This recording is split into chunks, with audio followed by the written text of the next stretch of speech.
All right. Well, I want to welcome everyone to the Lower American River Bank Protection Working Group. I know we'll have some more folks filing in here as we get things started. I'll give some introductory remarks before we get into our presentations and our questions and discussion. But once again, glad that you all could join us.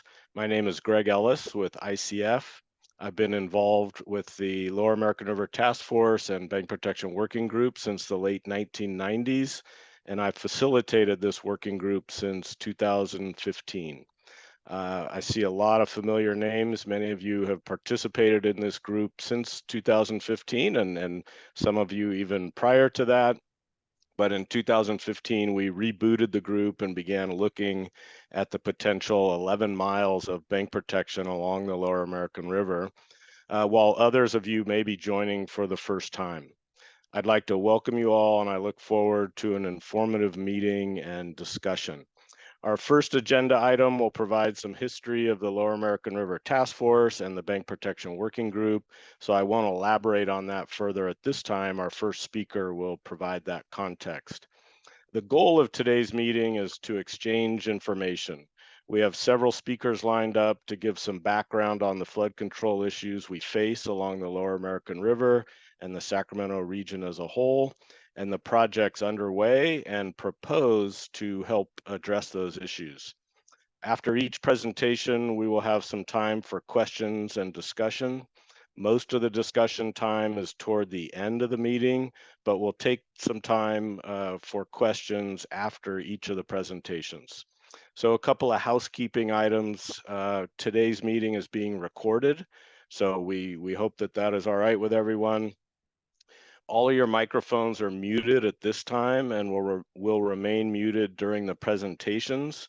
We'll take questions at the end of each agenda item, and I'll unmute you when I call on you. The Zoom functions are typically available at the bottom of your screen. Hopefully folks are familiar with Zoom, but you can hover over and find your unmute button. So use, and in addition to that, the raise your hand feature. So I'm requesting that you use the raise your hand function to indicate you'd like to speak during the question discussion portion, and then I'll call on you. You'll get a prompt from Zoom when you are called on, and so at which time you then have to unmute yourself. So we don't want it to be too complicated. I can't claim to be the designer of Zoom, but use the raise your hand feature. Let us know that you have a question or a comment. Then we will unmute you. You'll get a signal from Zoom, but oftentimes you still need to unmute yourself. So keep that in mind. When you are asking a question, if you could please state your name. You can also state your group affiliation if you have one. We definitely want to hear from you, but please keep your questions and comments succinct in order to allow others some time to speak. So we want it to be a good, robust discussion, but depending on how things are going, if there's a long line of speakers, we just want to try to manage the time to allow everyone to get a chance. Speaking of manage the time, that's partially my role here. So I will be working us through this agenda. It's a pretty full agenda. However, we have 3 hours. So if you can stick with us for the 3 hours, there should be plenty of time for discussion. The chat function can be used to submit questions to me as a facilitator. It's not a chat out to everyone, but I will be monitoring those as best I can. So submitting your questions in advance via the chat helps us gauge the number of questions, and it will also inform future agendas if there are questions that we don't get to today. So keep that in mind. When I do call on you, though, again, please state your name, and even if you put your question in the chat, not everyone will have seen that, and so I'd ask you to state your name and pose your question or comment. And finally, just be respectful of everyone in the meeting. We're all here because we care about the river and the surrounding community. There are likely some differing opinions on what needs to be done, but we do have that common interest in the river itself. So we want to be respectful of one another's opinions. With regard to contract 3B, generally located between Howe Avenue and the Mayhew Drain, I know there's a lot of current interest in that reach, and the NEPA-CEQA environmental document comment period recently closed. I'd like to emphasize that this meeting is not part of the NEPA-CEQA process. Official responses to those comments will come sometime in the summer months. Specific questions or themes brought up today may echo those NEPA or CEQA comments that some of you may have submitted, but I want to be clear that today's presenters aren't providing specific responses associated with the NEPA CEQA comment process. That's a distinct legal process that has its own rules to follow. So today's meeting will continue the Bank Protection Working Group tradition of sharing information about the technical aspects of the design, hearing feedback, and answering those questions that can be answered. It's important to note that the overall planning effort is ongoing, and it is quite possible that there won't yet be answers to some of the questions that you asked today. We certainly want to share information, answer as much as we can. There might be some that we can't answer today. We intend to continue holding these Bank Protection Working Group meetings, and future agendas can be shaped by any gaps that might be identified by questions posed today. So I'll now hand it over to our first speaker, Tim Washburn. He's been with SAFECA for much of his career and has been closely involved in the Lower American River Task Force and Bank Protection Working Group since its creation. Once Tim is done, we'll have a few minutes for questions before moving to the next agenda item.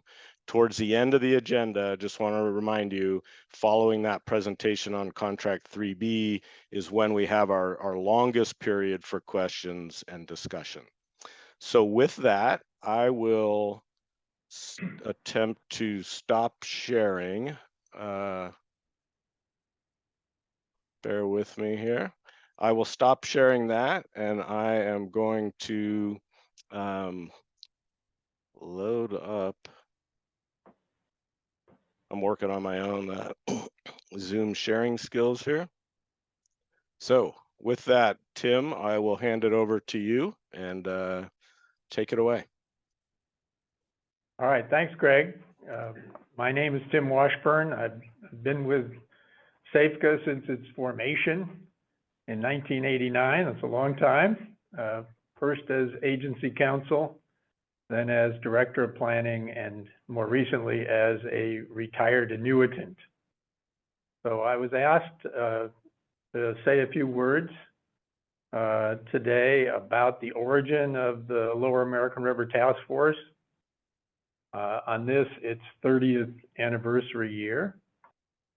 So it's important to understand that the task force was created at a pretty pivotal moment in Sacramento's response to the 1986 flood. The flood was a big wake-up call for a community that had settled into a deep floodplain without really much awareness of the risk of doing so. And, you know, after the flood, the state and federal agencies that were responsible and in charge of the flood control system advised that the only way to truly keep the city safe was to construct a dam at Auburn. That was advice that they had been giving for over 20 years. But having experienced a near catastrophe, there were a lot of people in the community who thought the advice made some sense, particularly as the proposed dam was to be used for flood detention only, deferring any decision as to expanding the facility in the future for permanent water storage. SAFECA was formed to pursue this proposal. But as the shock of the flood receded, long-standing opposition to a new dam at Auburn resurfaced. And when the detention dam proposal finally reached Congress 6 years after the flood, it was voted down on the House floor based on unresolved environmental and fiscal concerns. Instead, Congress asked for a more thorough evaluation of improving the existing flood system as an alternative to building a new dam. The task force was created to facilitate this evaluation.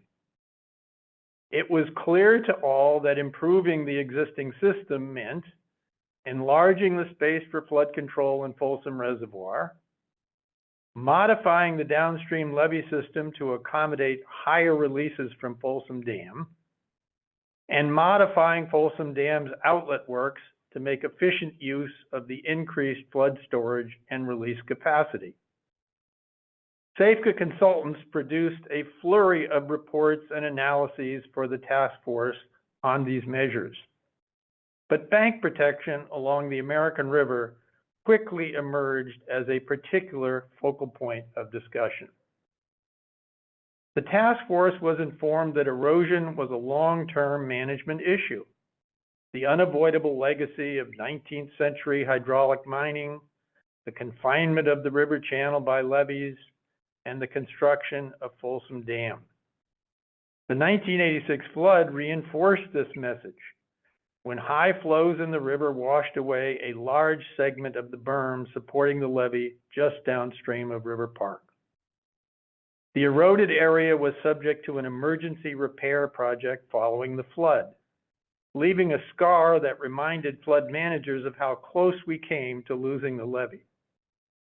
But the scar also reminded environmental and recreational interests that the lost berm carried with it mature riparian vegetation and space for a riverside trail that would not be replaced.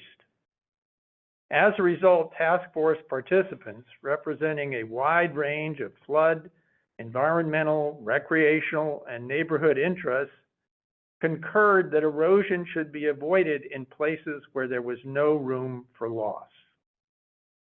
The problem was that the traditional engineering approach to bank protection, on display along many miles of the Sacramento River, was clearly at odds with the environmental protections afforded to the wild and scenic American River Parkway.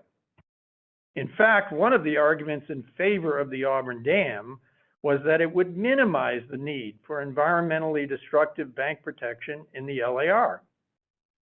In fleshing out the non-dam alternative, task force participants recognized that new thinking on the design of bank protection improvements was needed.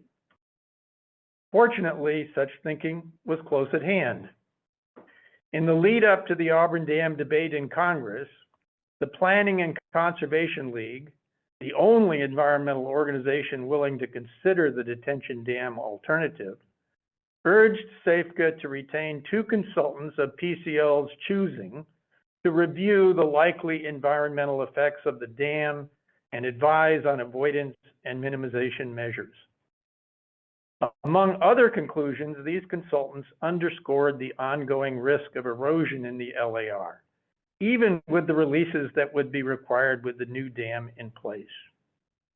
Their report included a conceptual alternative to the bank protection design employed by the Corps of Engineers along the Sacramento River. This alternative featured a hard rock prism installed along the toe of an erodible berm supporting a nearby levee. This structure, visible only in low flow conditions, would prevent erosion from undermining the berm and threatening the stability of the levee. Above water, the design included a vegetated surface composed of soil and/or biotechnical materials overlaying continuous rock protection. Specially selected trees and branches could be attached to the rock prism and submerged along the edge of the constructed bank line to provide cover for juvenile fish. This conceptual design inspired the task force to create a bank protection working group to identify the sites along the LAR where erosion protection was needed and to refine the conceptual design to fit the conditions of the identified sites. 5 such sites were identified. Of these, the site with the highest risk of levee-threatening erosion extended for about 3,500 feet upstream of the 1986 emergency repair, adjacent to the River Park neighborhood. The Bank Protection Working Group focused its attention on this site. For 2 years, the group worked with design engineers from the Corps and Safeco to adapt the conceptual design to the conditions at this site.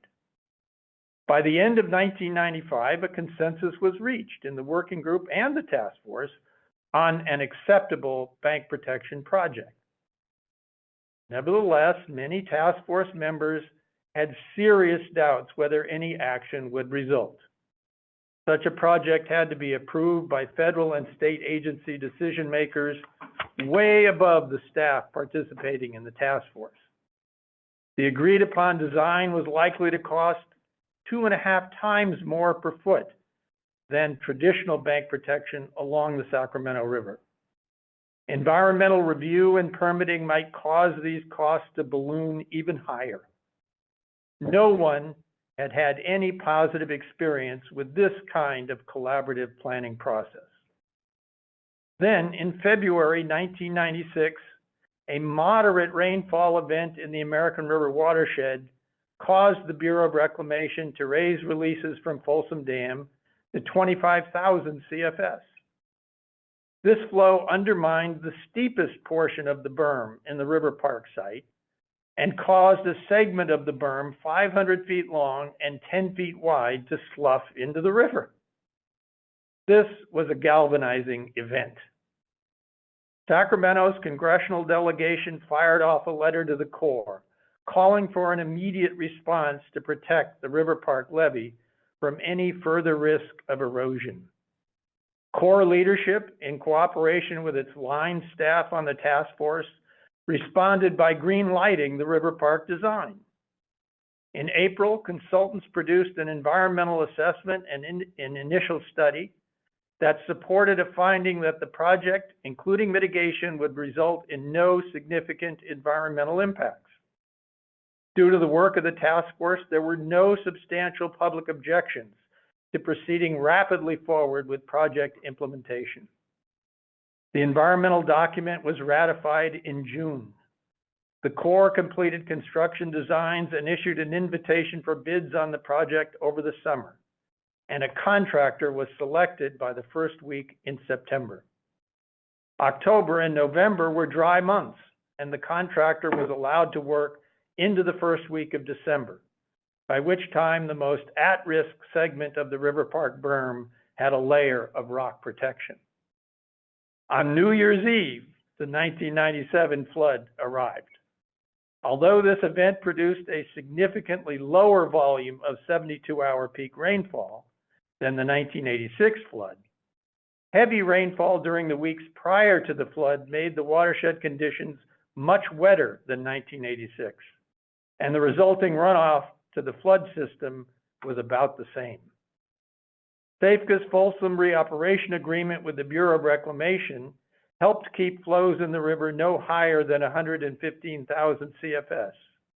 But there is little doubt that without the rock protection placed at the River Park site, the levee protecting nearly 60% of the city would likely have failed. This recognition resolved doubts about the effectiveness of the collaborative planning process employed by the task force, and gave this advisory body a significant air of authority. Over the succeeding 5 years, and with the support of the task force, bank protection improvements were completed at River Park and the other 4 erosion sites identified by the Bank Protection Working Group, including the site adjacent to Sacramento State, the longest of all the sites at 4,000 feet. Short-term construction impacts at these sites were unavoidable, but the aim of reestablishing and revegetating eroding berms as envisioned in the conceptual design that helped launch the task force proved remarkably successful. In 2002, the LAR task force joined forces with the Sacramento Water Forum and Sacramento County Parks Department to produce the Lower American River Corridor Management Plan, a policy framework for integrated management of flood, habitat, and recreation issues in the American River Parkway. Much of this framework, including policies on managing bank erosion, was subsequently incorporated into the 2008 Parkway Plan update. Now, with federal approval and funding for all the elements of the non-dam alternative that the task force helped to flesh out, the Bank Protection Working Group, which has retained much of its original engineering expertise, has been called upon once again to help Parkway stakeholders sort out important bank protection design and construction issues. I understand that there is some question as to why we need to plan for safely carrying flows up to 160,000 CFS in the river. The task force grappled with this issue in the 1990s. The goal was to provide the city with at least a 200-year level of flood protection. This was equivalent to safely containing a flood with just slightly more intense rainfall than we experienced in 1986, falling on the kind of wet watershed that we had in 1997, a worryingly foreseeable combination of circumstances, especially considering the effects of climate change. The task force was aware that this couldn't be done without more flood storage and improved low-level outlet works at Folsom Dam, plus flows in the river significantly higher than 115,000 CFS. But task force members were divided on what the upper bound of these flows should be. It took until 1999 to reach a consensus that the levee system should be able to safely convey up to 160,000 CFS as necessary based on forecasted inflows to the dam. This was the maximum that could be accommodated without significant levee raising along the LAR. That concludes my remarks. I hope this retrospective has helped clarify how we got to where we are today with the task force and its Bank Protection Working Group. And I thank you very much for your attention. Thank you, Tim. Much appreciated. There's a look back at important planning points along the Lower American River and flood control and bank protection in particular. I open it up for questions or comments. And again, you're all muted, but please use the raise your hand feature to let me know that you have something to say, and we will unmute you and would look forward to hearing what you say. And so with that, I see that we have a hand up with, and I apologize in advance if I'm mispronouncing anyone's names along the way. You're certainly welcome to correct me. So Bill Brattain, how about we'll take you off unmute. You might still need to unmute yourself on your end, and welcome. Yes, hi, can you hear me? Yes, Bill, I can. Oh yeah, so yeah, my name is Bill Brattain. I haven't previously attended one of these meetings, but have become interested in this, because of the project that the Army Corps and DWR are proposing, particularly Contract 3B, and particularly I've been studying the area at the Larchmont Community Park, which I've been visiting for the last 20 years and taken my dog to many times, and I've seen the river level at many different levels, including when it was at 82,000 cubic feet per second in 2017. And I have a video of that. And and I might mention, I'm also a registered professional civil engineer with 25 years as a water resource control engineer. I worked on many erosion control projects over my career, and I'm recently retired. But anyway, my point is that at least at the Larchmont Community Park, the water levels above 20,000 cubic feet per second, as they get higher on the bank, slow down significantly, really to near zero. As I observed in 2017, the water, from where the current erosion is all the way back to where I was standing, basically wasn't even moving. It was at or near 0 feet per second. And the modeling shows that even at 160,000 cubic feet per second, that the water velocities are slow along the levee when it would get up to that point. So basically the water is just sitting there and not moving. So my question has been, why is this an erosion concern? Why is erosion down just at the 20,000 CFS point a concern for a levee that's got 100 feet more riverbank that would have to chew through, where the water is not even going to be moving?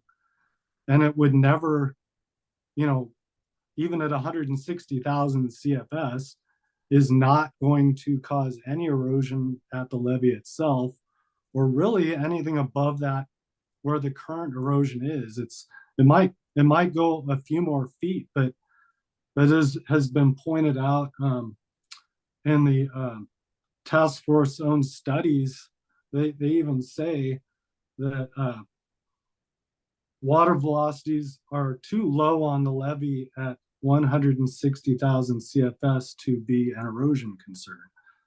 So Yeah. I just think that point, and maybe even down to Sarah Park, we really don't need much of any work,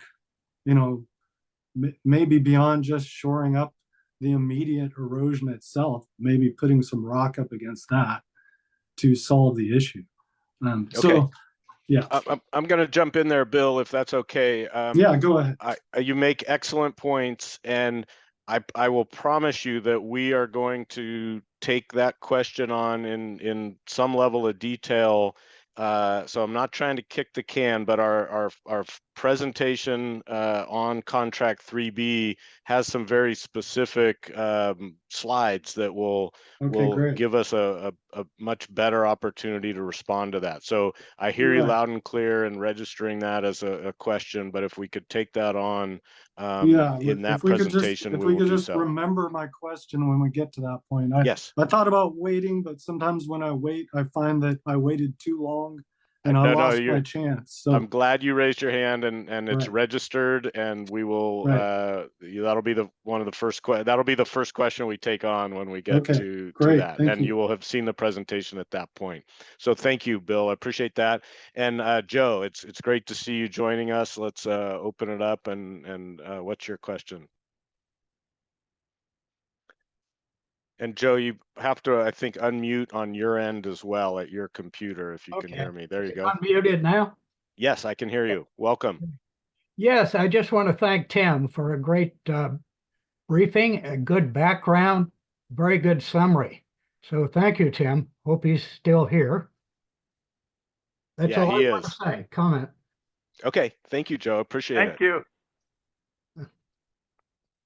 Okay, great. Well, the system is working, so use the raise your hand feature during each of our question periods following a presentation. Good to hear from both Bill and Joe, and Bill's question has been registered for when we hit that contract 3B item. So with that, I'm not seeing any more hands come up. I am going to then ask Ben to come on, and there he is. And Ben is going to give us some background on the hydrology of the American River Basin and specific to the Lower American River. So Ben, let's see, I need to clear that up, and you're welcome to share and take it away. Okay, thank you, Greg. It's a pleasure for me to be here. My name is Ben Tustison. I am with MBK Engineers. I'm a registered professional civil engineer. I started in 2001 with MBK, and I have been since that time quite involved in the operation of Folsom Dam and hydrology on the American River watershed, and particularly the Lower American River, which is regulated by Folsom Dam. So today, what I intend to share with you is some of that experience, trying to make it in a way that is relatable to the issues of the Bank Protection Working Group. So again, really excited to be here and sharing that with you today. I'm going to start with an overview of the watershed. So the watershed above Folsom Dam is almost 2,000 square miles, extends nearly to Lake Tahoe. There are several upstream reservoirs upstream of Folsom that have the ability to capture water during high rainfall or flood events. There is not a requirement for those reservoirs to store water, so that is what we call incidental storage potential. The watershed is quite in a position relative to atmospheric rivers and systems that come off the Pacific in a very high flood generating potential position. So, that's not ideal in terms of flood risk, but that's a situation in the geography that we have near Sacramento with the watershed. The precipitation is very important because it's a mountainous area. There's orographic effects. That basically means as the precipitation comes off the Pacific and moves its way up the mountains in the watershed, rain tends to fall out as it's being elevated. So there's significant rainfall in the higher elevations in the watershed. Sometimes that falls as snow. The basin's up to a little over 10,000 feet. And of course, we know climate change is going to potentially or has affected our temperatures. So the amount of rainfall that falls in the basin may not be the same as it has been historically. We might get more rainfall to higher elevations, which puts us in a vulnerable position for flood risk. So what I've laid out here, a couple of pieces of information. One just shows the seasonality of the rainfall, and that's the table on the left that has months and then amounts. And then on the right is a map showing the geographic breakdown of the precipitation. So we see average annual precipitation up to greater than 80 inches in some portions of the watershed. We know in Sacramento, it's closer to high teens. So quite a variation as we work our way up the watershed. And the watershed and the dynamics of precipitation falling in it are really important to understand flood risk and how Folsom is operated. So I'm going to get into that in subsequent slides. Basically two types of flooding in the watershed: snowmelt runoff that occurs historically in the April through July timeframe that materializes by precipitation falling as snow being stored in the watershed or sitting in snow banks in the watershed, and then melting and running off as the temperatures warm up in the springtime. The other type is rain flood that has a different seasonality. The peak vulnerable period for rain flood is between November and March, and maybe a little bit into April. In the watershed, the rain flood amounts are much higher and more significant than the snowmelt runoff. That's not true in all basins. As we work our way further, like into the San Joaquin and south, there are basins where the snowmelt peak flows are actually higher through reservoirs than the rain flood. The Kings River and Pine Flat comes to mind. It's just different in Folsom because of the geography, essentially. And again, we're in this kind of funnel of atmospheric rivers, so that creates a very high shorter term rain flood risk. So here I've circled the maximum mean daily flows that we've experienced historically, comparing and contrasting snowmelt to rain flood. And we can see they're all in the 20s of thousands of cubic feet per second for the peak flows in snowmelt, whereas we've got hundreds of thousands, so a whole order of magnitude, about 10 times higher for the maximum mean daily flows with those rain floods. So just trying to get an appreciation for the risk, and that the rain flood risk is much higher risk in the basin.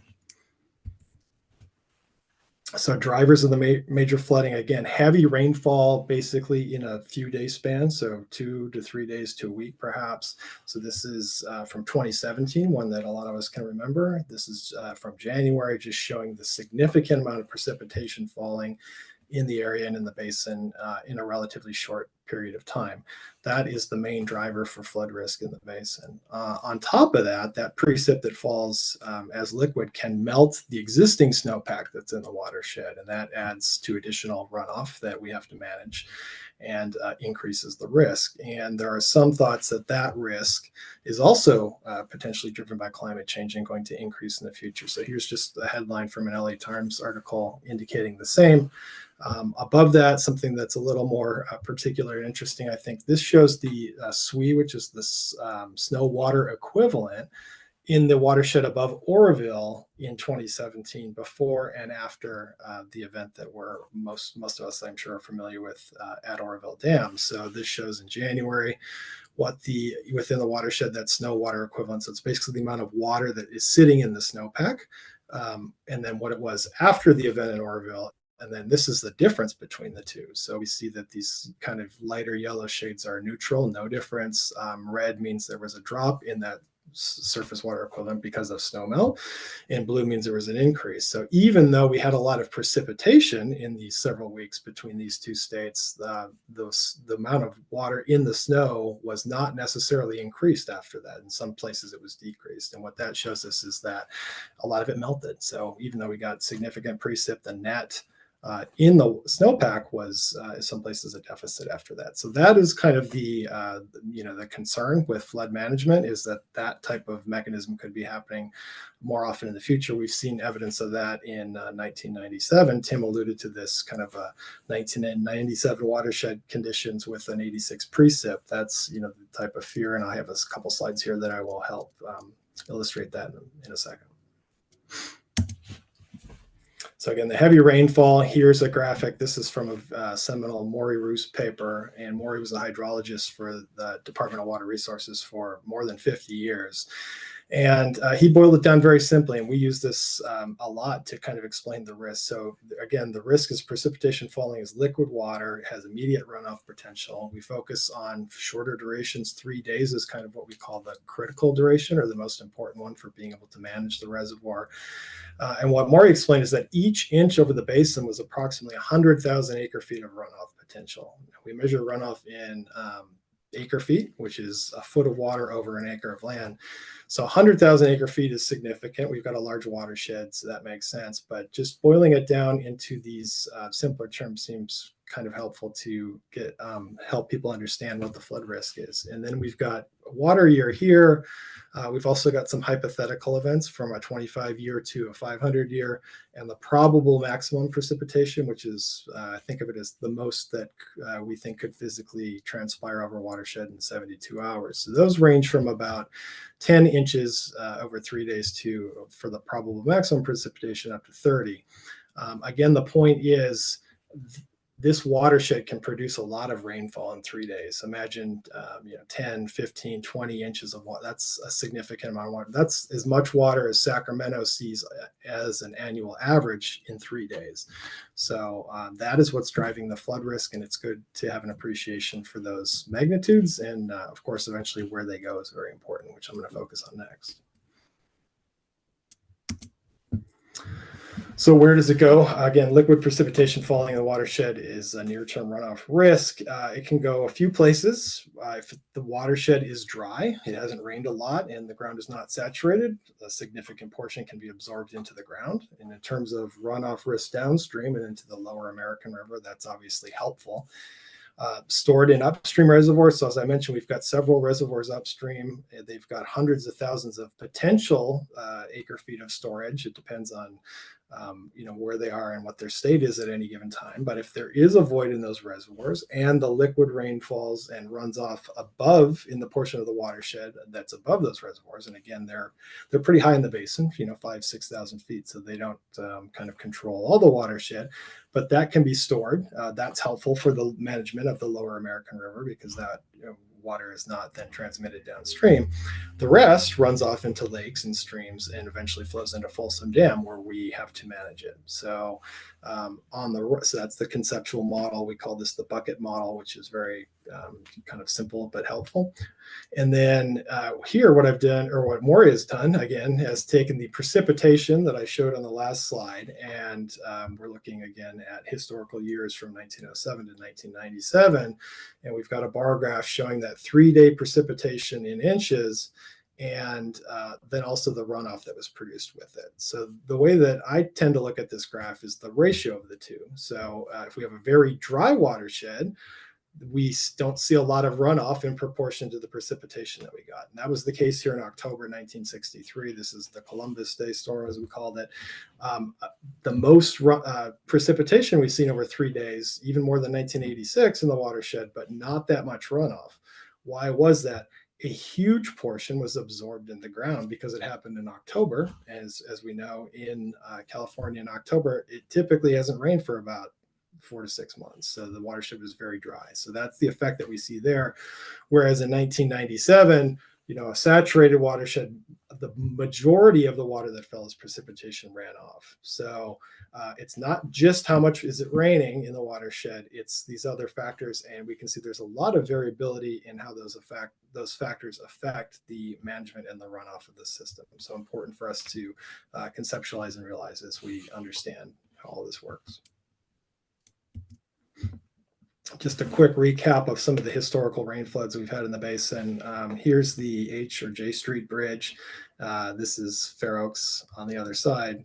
Our office personally was about a block from here, so it's quite harrowing to see it underwater, but this is before the levee system was fully built up in 1950 and before Folsom Dam was constructed. So here you can see, I think this is Howe Fair Oaks, underwater basically. So this is the risk that we're dealing with.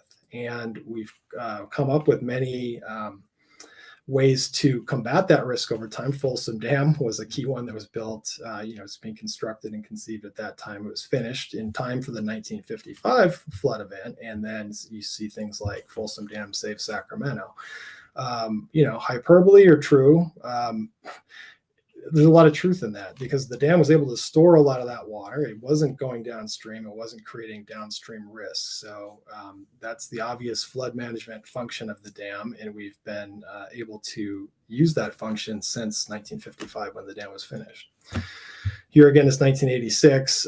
This just shows significant flows in the river. Of course, we had the Coffer Dam failure on the North Fork, and that was also kind of contributing to the stress on the system and the stress at Folsom Dam at that point in time. And then obviously 1997, which is a very significant flood event.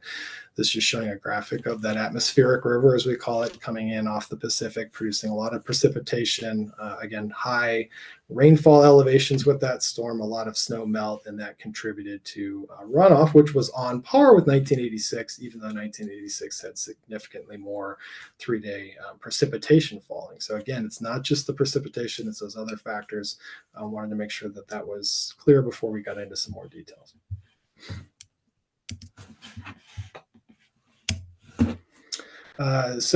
One of the advancements we've made since the construction of Folsom Dam was a project that we finished. The construction was finished in 2017, and then we signed the water control manual, which is the operating agreement for how to use the facility to manage floods in 2019. It's called the Joint Federal Project. So this was the auxiliary spillway that was built at Folsom Dam. Here we can see in the foreground is the main spillway. We've got 5 gates and 3 emergency gates on the main spillway, and then 6 gates on the auxiliary spillway. And the reason this was so important in the way it worked, that created a great flood management function for us, was because those gates, even though they're not as big as the existing gates we had on the dam, they gave us extra capacity, but most importantly, much lower in the pool and gave us access to release water at lower pool elevations. And this was something that we had been seeking almost since the dam was built, because the spillway gates, well, I'll show in a minute what the operation looked like before and after. But again, having these gates here, and again, this is elevation on this axis, just showing the relative height of these structures. And we can see these gates are completely below the 8 existing gates on the main spillway. So main dam, 8 larger gates, Joint Federal Project, auxiliary spillway, 6 lower gates. And again, that's why we had all the blasting that was going on. If you remember driving around Folsom Dam in 2014-15 when this construction was going on, there was pauses for dynamite and blasting to kind of excavate that rock to get to these lower elevations, which is a key point in the operation. So during a flood event, I'm getting into now the operation of Folsom Dam. How does it work? There's a basic decision, which is at any given time, how much should we be releasing? In some sense, it's really that simple. It's release, and what you don't release gets stored. That's just the balance of a reservoir. So there's a balancing act. And of course, releasing puts stress on the system downstream. So it's not just release as much as we can. We need to strike a balance between the safety of the levees in the downstream system and the safety of the dam itself. Because if we build up too much storage in the dam, we get to the point where the structural integrity of the dam and its overtopping could be at risk. So we have to make sure that we're being safe that way too. The ultimate catastrophe would be a failure of the dam moving downstream. So that's not to say that we just release it all. There's a balance to be struck, and I'm going to focus most of the rest of the presentation on that balance. Of course, forecasts come into it now. We historically have not explicitly used forecasts in the mandated or kind of official operations of Folsom Dam. That now is a part of the operation since the Joint Federal Project. The operation that we adopted concurrent with that construction was the first forecast informed operation at Folsom Dam, which means that we're taking a forecast, we're using that to make release decisions. Of course, we're trying to be responsible with that, acknowledging its uncertainty, but that is a part of the risk balance that needs to go on now. On the right, I've got the diagrams which show the seasonality and the amount of flood space that is required both before and after the Joint Federal Project and its forecast informed operations came into existence. So we can see here the red line is the space that we had prior to the Joint Federal Project. So this was requiring space in the reservoir to be claimed in advance of a flood event up to 670,000, which is about 2/3 of the space in Folsom. If it was a very wet watershed, this was predicated on upstream storage, which is a function of the wetness of the watershed. So if those reservoirs were full, there was an agreement to say we need to have this much space potentially in Folsom Dam. With the update, with the construction of the Joint Federal Project in the auxiliary spillway, that low-lying release capacity, the flood protection that we received from that project, we were able to go to a variable space operation, which has us most of the time sitting with only 400,000 acre-feet of flood space, and then using forecasts to on demand create more space when needed. So this is the flexibility of forecast informed operations. This is why it's a popular topic these days. It is only it only works at Folsom Dam because of the auxiliary spillway and the Joint Federal Project in that capacity that was provided by that project. So again, back to the balancing act here. I'm showing it's a little bit more complicated than I originally laid out at first. But again, we get rain. It's either absorbed into the ground or stored in the upstream reservoirs. Here showing that sometimes the reservoirs upstream fill up and they can spill. That water, of course, goes downstream into Folsom. Some water directly runs into Folsom. But here getting to the balancing act that some of that water is released into the American River. And that's what we're all, a key topic obviously for this group is how much, when, why, trying to help answer some of those questions with my presentation today. On the right, showing the storage and outflow of Folsom Dam historically. So this is data from the California Data Exchange Center. That's CDEC-DWR puts this at, but we've taken data from 1985 to 2024, just in the wintertime. So in this season of peak risk, which is mid-November through March. And then we're showing what the peak storage is in thousands of acre feet versus the peak Folsom outflow. So the key points, you can see one thing, there aren't a lot of times when we had storage that was into the flood space significantly high. Here's the bottom of the, or the top of the variable flood reserve as a point of reference. Here's the bottom of it. So quite a few points kind of in the flood reserve in the lower portion, relatively speaking, portions of the watershed. Not that often when it gets up high and we're using that storage. We don't have water sitting into our flood reserve unless we have to, and that's just done on a temporary basis during the wintertime as needed. But when we do, the key thing I'm trying to show here is there is a balance that has been struck historically. As we store more water, there's more water being released into the river. And so whether it's 30,000 or 50,000 or 80,000 or 115,000, the objective release, that relationship is more or less, linear, but as one goes up, the other goes up too. And that's because of the balance that's being struck in the reservoir operation historically. And of course, we need to continue to strike that balance as we move forward with more modern operations. So quickly, released water. Others on the call know a lot more about this than I do, but there are just different effects and things we need to be aware of as we release water into the river.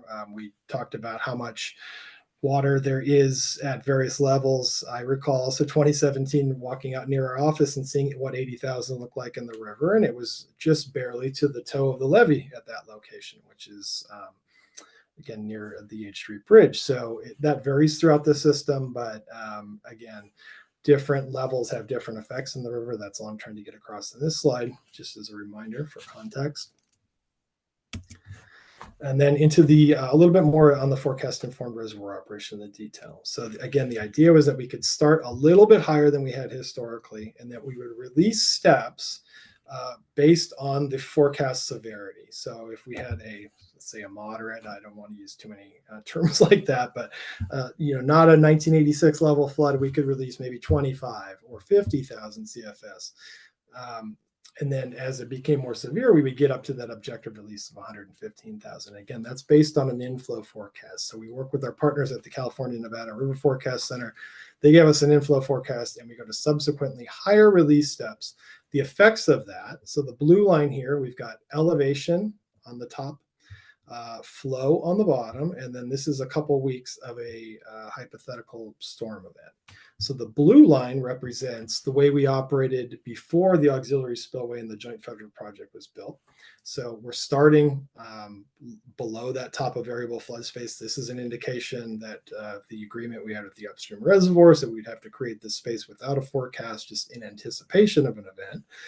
And then we see as the event comes in, this inflow in multiple waves, and it could be quite significant, in this case, over 300,000 CFS. There's a long period of time where we're not able to release more than about 30,000 cubic feet per second. And that's because we weren't up to the bottom of those main spillway gates. So it was a waiting game. We were creating a void ahead of the operation, waiting to get to those elevations, and then eventually releasing a significant amount of water. So this is an event that's bigger than anything we've ever seen. Part of my job is to test those events and make sure that we're prepared for them if they ever happen. And then you see the release here is almost as much as the inflow in this case, again, prior to the construction of the Joint Federal Project and that auxiliary spillway.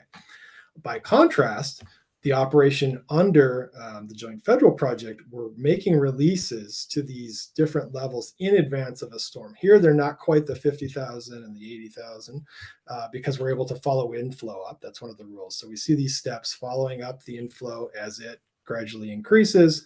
We're releasing water, starting higher than we did if we didn't have the Joint Federal Project, but drawing down lower before the main wave hits. So this is, again, what I call the on-demand kind of requisition of the flood space. But we're saying we don't always have to just blindly start higher. We'll see a clear forecast signal, hopefully. We'll draw the reservoir down, and now we'll go into the peak 3-day volume that we need to manage that I've tried to outline earlier, more prepared for that. And the manifestation of that in the river is we're able to hold the release to the 115,000 cubic feet per second here, rather than to have an extreme release that would, in this case, flood Sacramento. So this is why the investment in the auxiliary spillway was worth it. This is why, we think is a wise strategy for how to manage the releases. That requires us, based on a forecast, to step up to higher releases than we would otherwise, but that balance was deemed appropriate. Quickly on the frequency here, this just shows frequency. So basically, as an event gets more and more rare, as we move out from left to right, what the peak outflow would be. And then this is from the work that was done to support the Joint Federal Project. So we've got the existing interim operation, which was the pre-JFP versus the forecast space, which is the one we adopted for the JFP. And again, you can see slightly higher releases at the 40, 60, maybe up to 80,000 for certain, a range of frequencies. And the trade-off is the risk balance, again, that we're able to hold 115,000 to a much more, a larger and rare event. And what that does is gives us greater flood protection. We're not flooding Sacramento as frequently as we would if we didn't have this at our disposal. And then here we've got a table of just looking back historically, which of the different release steps associated with the forecast informed operation we would have been taking. So 25 to 115,000. Suffice it to say, it's not an every day or every year operation. We're just showing 3 times in a roughly 100-year historical record that we would have gone to 115,000 with that. So that's supported by the frequency curve. This is not something we need to exercise or expect to exercise frequently. It's a very infrequent yet a very important part of the operation. Last thing I want to focus on is the work we're doing currently with the Folsom Dam raise. So we've got a 3.5-foot physical raise to the embankments around Folsom. That's going to give us about 42,000 acre feet additional store management space in the reservoir. We are top sealing the main spillway gates so that we can potentially surcharge higher in the reservoir for our management options. And then we've got an operations update to Folsom and how it's going to strike that balance as we move forward. So here's a couple pictures of the work, the different dikes and things that are being done around the dam and the groundbreaking. The key thing that I want to focus on is the piece we're calling it this accelerated transition, but this is a key piece for this group, going from 115 to 160,000. Why, when, how, and similar to the operation that I showed with the pre-JFP and the JFP, this shows what we've got kind of currently, or with the physical part of the dam raise, that would be the blue line. And then the red line is the accelerated transition operation that we are currently evaluating as part of the dam raise. So similarly to the way we're operating the auxiliary spillway with the joint federal project and going to those release steps of 25, 50, 80,000 in a measured way to get to that maximum objective release, we're taking a measured way to get from 115 to 160. So we've got 130 and 145 as intermediate steps on the way to 160. Again, similar to the auxiliary spillway, those are based on severity of the forecast event. So we only go to 130 if we need to. If the storm is bigger, we might go to 145 or 160. So we can see here, why do we do that again? If we don't do that, we would, in this particular case, again, this is a large hypothetical event, larger than anything that we've seen before, have a release that's damaging downstream. So the using a forecast to take additional steps to get from 115 to 160 is creating space in the reservoir, and that space is then being used to suppress the peak release, hold it at 160 rather than this damaging release downstream. So that's the essence of this operation. That's why we continue to do work to expand the release capabilities from 115 to 160. That's why the work of the bank protection working group and the bank protection is so important and has such a symbiotic relationship with the operation of Folsom Dam, because that's what is controlling the timing and the frequency of water into the Lower American River. And again, that affects the frequency curve too. So here we have kind of the JFP existing frequency curve showing the peak flow versus events that go from 2 to 500 year. And we see the steps at 130 and 45 and 60,000. So we're taking an event here, roughly a 250 year event, that would have created a damaging release, and we're extending the damage to the right on the frequency curve. What that means is we can manage a larger and larger event and protect the people of Sacramento, which is the proudest part of my job, honestly. In summary, just talking about the risks, the rain flood, the different ways that is managed in the system, either out of our control or within our control, and then the balancing dam safety and levee safety. I hope I've been able to kind of convey the history and the risk, and then where we currently are and moving forward with those elements. Thanks. Yeah, Ben, that's great. Thank you. Obviously, a lot of study and data going into this, so appreciate that. I do want to open it up for questions. I'm not seeing any hands yet. If you have a question, please raise your hand. A question did come in the chat from David Moffett, where that is about the effect of backwater effect from the Sacramento River. We are going to hit on that in an upcoming presentation. So David, I do see that comment, and we're going to speak to that here shortly. So I am seeing some hands. So let's start off with Jim Morgan. And Jim, I think you need to unmute, and there you go. Can you hear me? Yes, I can. Good.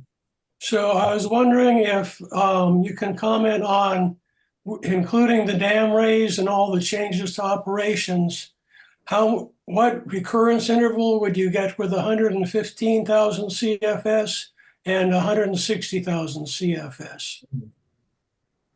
Yeah, that's a good question. The published recurrence interval with, I guess, the JFP and the auxiliary spillway of 115,000 was right around 200 year. I think the 200-year event was slightly higher, like 116 or 117, but close enough, 200 year. The dam raise is extending that, just the physical part, about another 50 years or so. And then the operational pieces, those are still, kind of in study, right? So, or being worked on. So it's hard to say there, but yes, I don't know that I really want to quote numbers, but each piece of those builds on that 200 year. With 115, it's not so much, you're adding 50 each time or something like that. The 160 is where we're affecting things more with the dam raise. So yeah, I guess I'm a little hesitant to quote numbers, but it's in the 50 to 100 year range. So we're taking 160, which is currently not much greater than a 200-year storm, maybe a 250-year storm or so. I think I showed in the last slide. And then taking that out another 50 to 100 years. So that's the key thing with the dam raise, is just extending that portion at 160,000 outflow. Okay, thank you. Great. Thank you, Jim, and thanks, Ben. We'll move on to Joe O'Connor.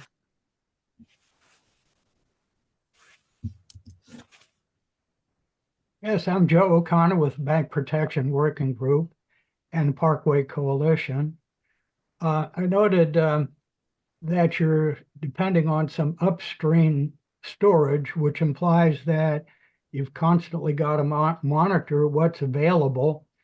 And all this upstream storage, each one is owned by different entities. I'm wondering what kind of a procedure is set up to guarantee the availability of knowing what's available, and also to get the cooperation of all these different entities during a big event. Yeah, that's a great question. I would say we are not relying on any storage to be available upstream. We are making sure that, I'm explaining that the upstream storage is one of the mechanisms by which rain falling can help us at Folsom Dam. You're right, there are no agreements with any of those entities currently to provide vacant space in the reservoirs for water storage. So we call that incidental. The key in me pointing this out today is just to know that that is one of the ways that the runoff, or the direct runoff from rainfall, is offset in the watershed. What we assume for planning is important. So when we have, say, a reported performance of an operation, we have some assumption of what the upstream reservoirs are, and sometimes we look at the historical data, and then we're trying to kind of contextualize that. But we're pretty conservative on what's assumed for that, so we're not overstating the performance of the system when we relying on that upstream storage. But you're correct. There's no agreements. The forecasts that we're using for the forecast informed operations since the JFP are regulated inflow forecasts by the California and Nevada River Forecast Center. So they keep tabs on what the upstream reservoir is. They've got the precipitation forecast geographically dispersed in the watershed. So they have an estimate of how much is going to go into each of those reservoirs. And because of the way they operate in the wintertime, they're basically storing it all, or most of it. So that is all kind of incorporated into the forecast that we use to do the operation at Folsom Dam. So that way we think, fairly well informed, and that's a great service that the River Forecast Center provides for us operationally. Hey, thank you. Yeah, thanks. And so a couple more questions here. I do need to keep us on track with the time. So again, we do have more time at the end for questions, but I'm going to grab a few more here. So Ron Stork, I think I've heard your name before, sir. Yeah. I think you may want to, maybe this is going to be covered in the future, but I think it's helpful to have some sense of that 160,000 CFS is not just a number pulled out of your hat. You may want to comment on the role that 160 has in the current emergency spillway release diagram, the role that it's had as a design feature of projects along the Lower American River and all the way into the Yodel bypass, and kind of the practical aspects of what levee heights and levee freeboards can result if 160 is used rather than 115 or 130 or something like that.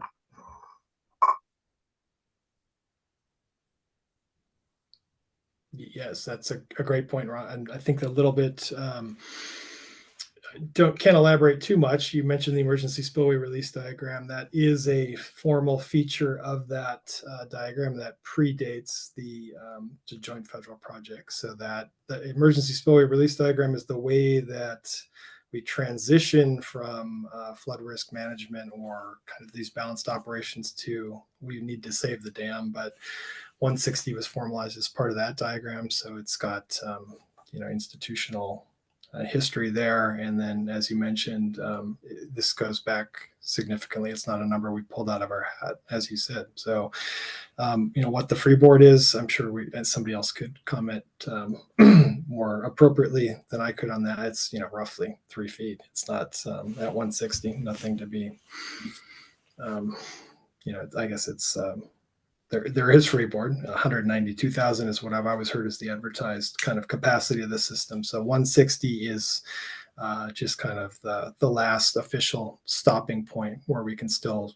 think we can manage or attempt to manage the flows in the river without flooding Sacramento.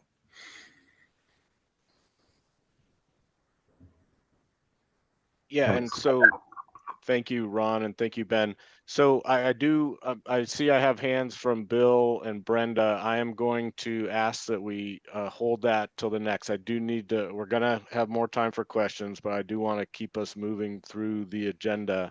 I've got you, Bill and Brenda, down as our first questions on the next stop.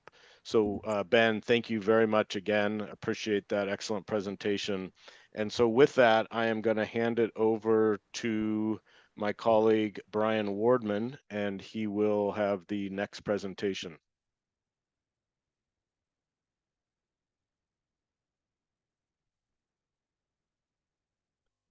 Brian, I'm seeing you, but not hearing you yet, if you think I'm hearing you. All right, can you hear me now? Yes, perfect. All right, it's not a Zoom meeting without at least, can you hear me now? And we're looking at my Sacramento River floodplain slide, I assume? Yes. Perfect, all right. I'm dangerous on webinar and Teams, and I'm still a little beginner on Zoom. So, real quick, I think just trying to tie together a couple of these previous discussions about, so what is it you're trying to do with this erosion project down here, right? So, starting from the really beginning, basic part of this, right? So Sacramento, we're right in the confluence of two big rivers, Sacramento River, American River. Sacramento River flowing north to south through the valley, American River flowing east to west, coming in and tying into the Sacramento River. On the lower right here is an old map of Sacramento, I think from the 1841. You can see American River, flowing east to west. It does this weird, even flows north a little bit in a valley that's flowing north to south, right? And so, we used to have big events, and the flows, there were no levees, right? Flows could overtop, and they would flow. They would flow westerly and northwesterly through the city that we live in now, and back in the Sacramento River, or even some of it would just stay on those floodplains. We had the old lagunas that were mapped out there, these old lakes that were out there. You look, there's wetland habitats, there's tule, there's bulrush. The currently we don't have that issue, right? If you look back at some of the old stuff from Sacramento in the 1910s, 1920s, they talk about, you know, you got to be careful around Burns Slough or Sutter Slough during the high winter runoffs because they're dangerous. And those were cutoff sloughs that came through town. Also took our sewer away. But anyways, you know, looking at this bottom graph, this was put together as part of the GRR, right? American River South, that's the basin that's hidden behind this or protected behind the left or the south levee of Sacramento River. You know, 440,000 people putting their heads on pillows at night behind that levee. You know, potential life loss if that levee failed of 500 to 1,000 people, right? And it's relying on this flood system and to protect against those high floods. You know, flood system, the current one that's out there today, right? Designed 1950s, you know, late 1940s. So the Folsom Dam, that our current Folsom Dam today, constructed in 1955 based on historical hydrologic data that was up through the 1940s. We got it built, and hey, what do you know? The first year this thing's in place, we got a big storm, and it fills the reservoir. You know, that was bigger than what was out there before. We designed this, we looked downstream, and we said, what can the downstream capacity be? You know, and the engineers came to the conclusion it's about 115,000 CFS. And they designed the dam to not release more than 115,000 CFS, but you know, quickly you have a flood record in 1955. You know, 9 years later, you have to release 115,000 CFS again in 1964. 1986 comes along, and the event is so big, we got to go above the 115,000. Again, 1997, we've got another big flood event. You know, and during this time, it's we start to realize, hey, you know, maybe that hydrologic record that we use to base this design on, you know, maybe that should have been a little bigger. Maybe what we have out here now is a little bit undersized compared to what we're seeing coming out of the watershed. You know, I think as Tim and Ben kind of both spoke to, we looked at a couple options for that, right? Can we turn the faucet off if we call Folsom Dam the bathtub? Because I'm a simple person, that's how I like to think about it. You know, can we turn the faucet, reduce the flow coming in the bathtub before it overflows? You know, Auburn Dam, for one reason or another, was infeasible. We couldn't do that. So we had to look downstream. You know, we're trying to make the bathtub a little taller, sort of help with some of that, you know, more storage in the bathtub. We made the drain bigger at the bottom of the bathtub. You know, we've got this auxiliary spillway now. We can start draining sooner. We can send more water downstream. But we still have downstream infrastructure that, you know, we'd put together thinking, hey, it's 115,000 CFS, right? So, you know, we've done our part at the dam, or we're doing our part at the dam. And then we look downstream and it's, you know, what do we do with these flows? You know, Ben showed a lot of great curves and information on his article.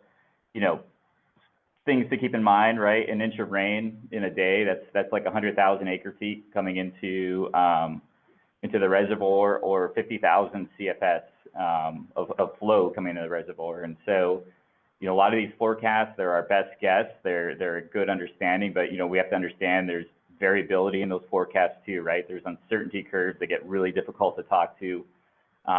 But that's, you know, we can say, hey, this is what the 1 in 200 year event is, but in reality, let's make sure our whole system works together cohesively to sort of pass those flows. You know, the 160,000, right? We're hitting the bridge deck of Howe Avenue if we go much higher. You know, we've got to push our levees back into neighborhoods and into people's front yards to build them taller. So that 160,000, again, yeah, it wasn't pulled out of the hat. It's really based on a lot of critical infrastructure and other things that are sort of controlling downstream, but really trying to pull this all together.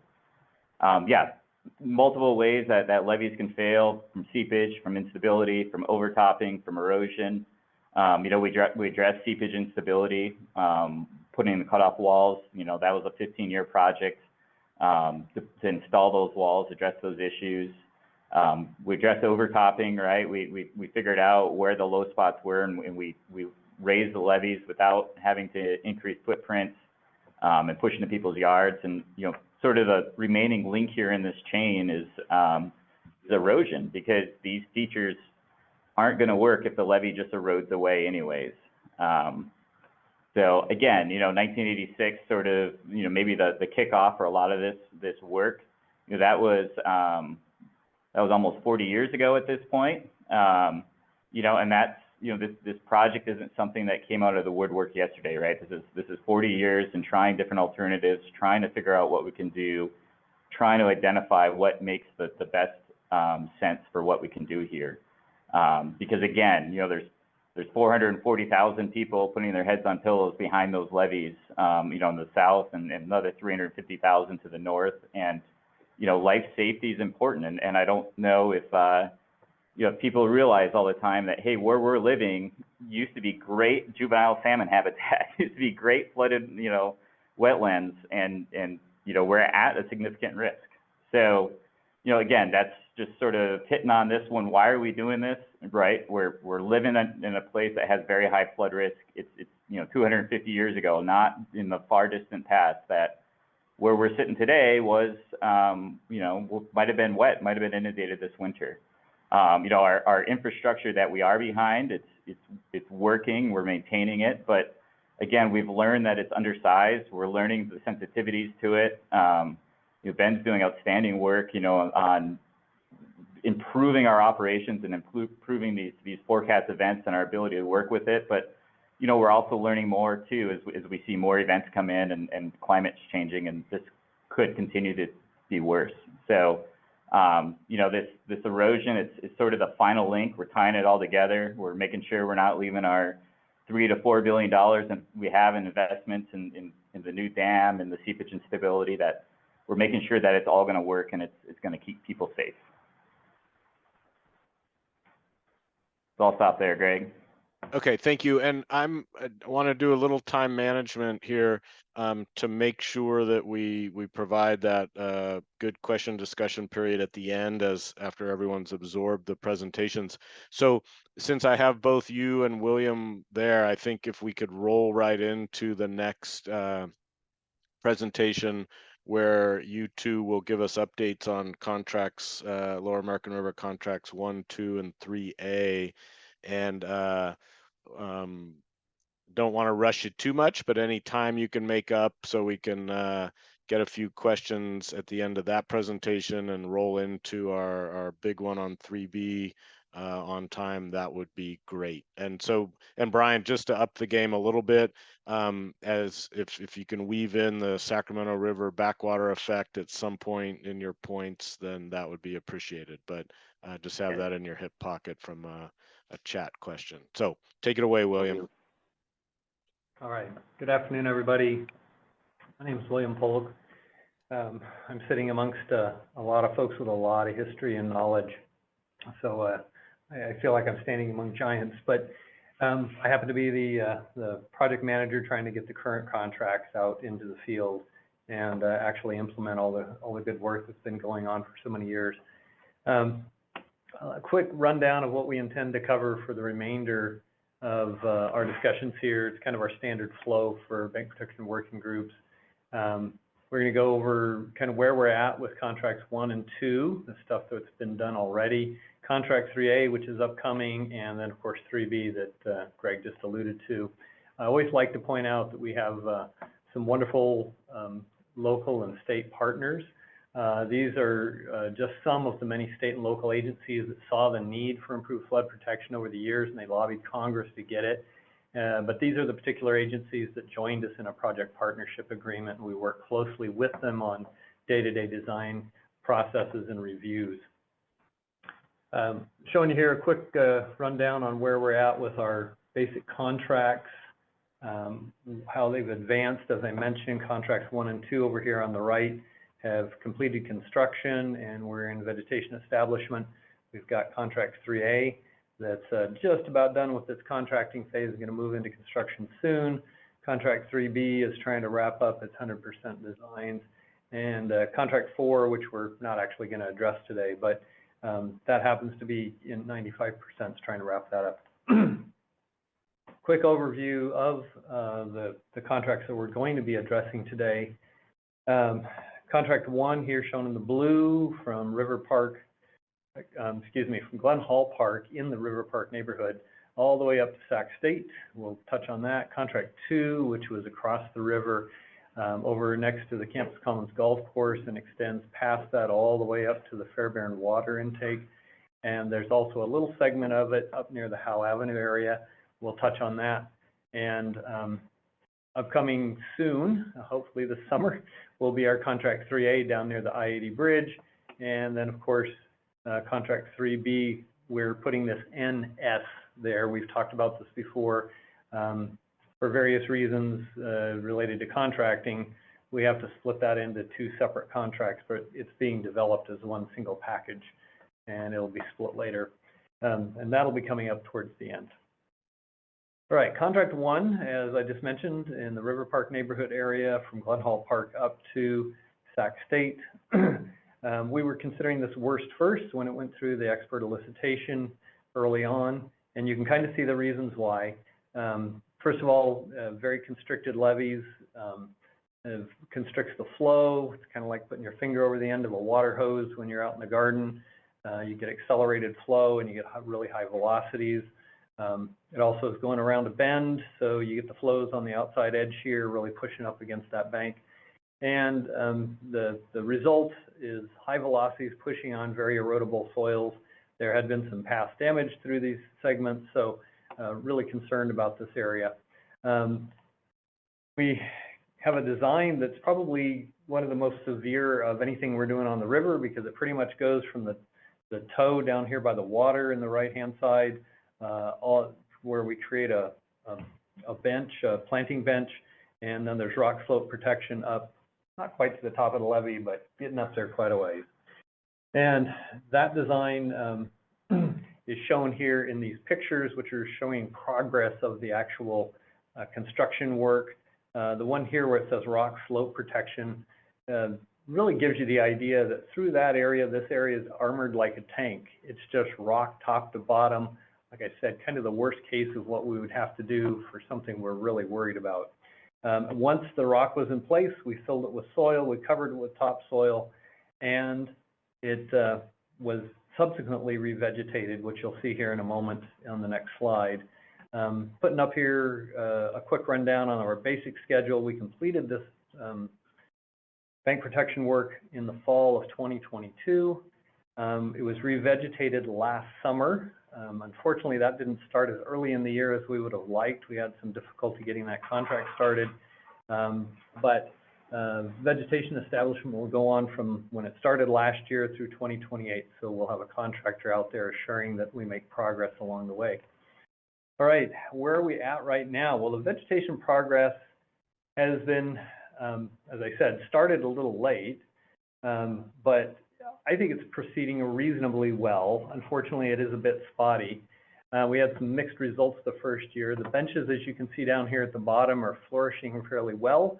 We had a lot of natural recruitment. In fact, if you go out there today, you have to look carefully for the stuff we planted because everything else seems to be taking over quickly. If you look a little further up the bank, this is an area that was inundated shortly after it was seeded, and so it kind of had some problems getting started, but it's beginning to take hold with some grass. It's hard to see in this picture, but there's also some planted vegetation in there that's taking hold as well, and it's got drip water systems and so forth, trying to get that started. If you look further up the bank near the top, that is not under fabric, I believe, right? It's not, yeah. So that's actually taking hold a little faster, and we've got some stuff going there. In the right-hand picture, you can actually see that. And thanks to, I'm sure, some local homeowners, they decided to make it a little prettier too by adding a little of their own wildflower seed mixture to it. And I thought that looked nice, so threw it in here. One of the other things we've had noted to us and we've been dealing with is we do tend to get surficial erosion. And that is possible until vegetation is established. And one of the big reasons why we try to get a vegetation established right away is to avoid this sort of thing. But the big question is, does this indicate failure of the site?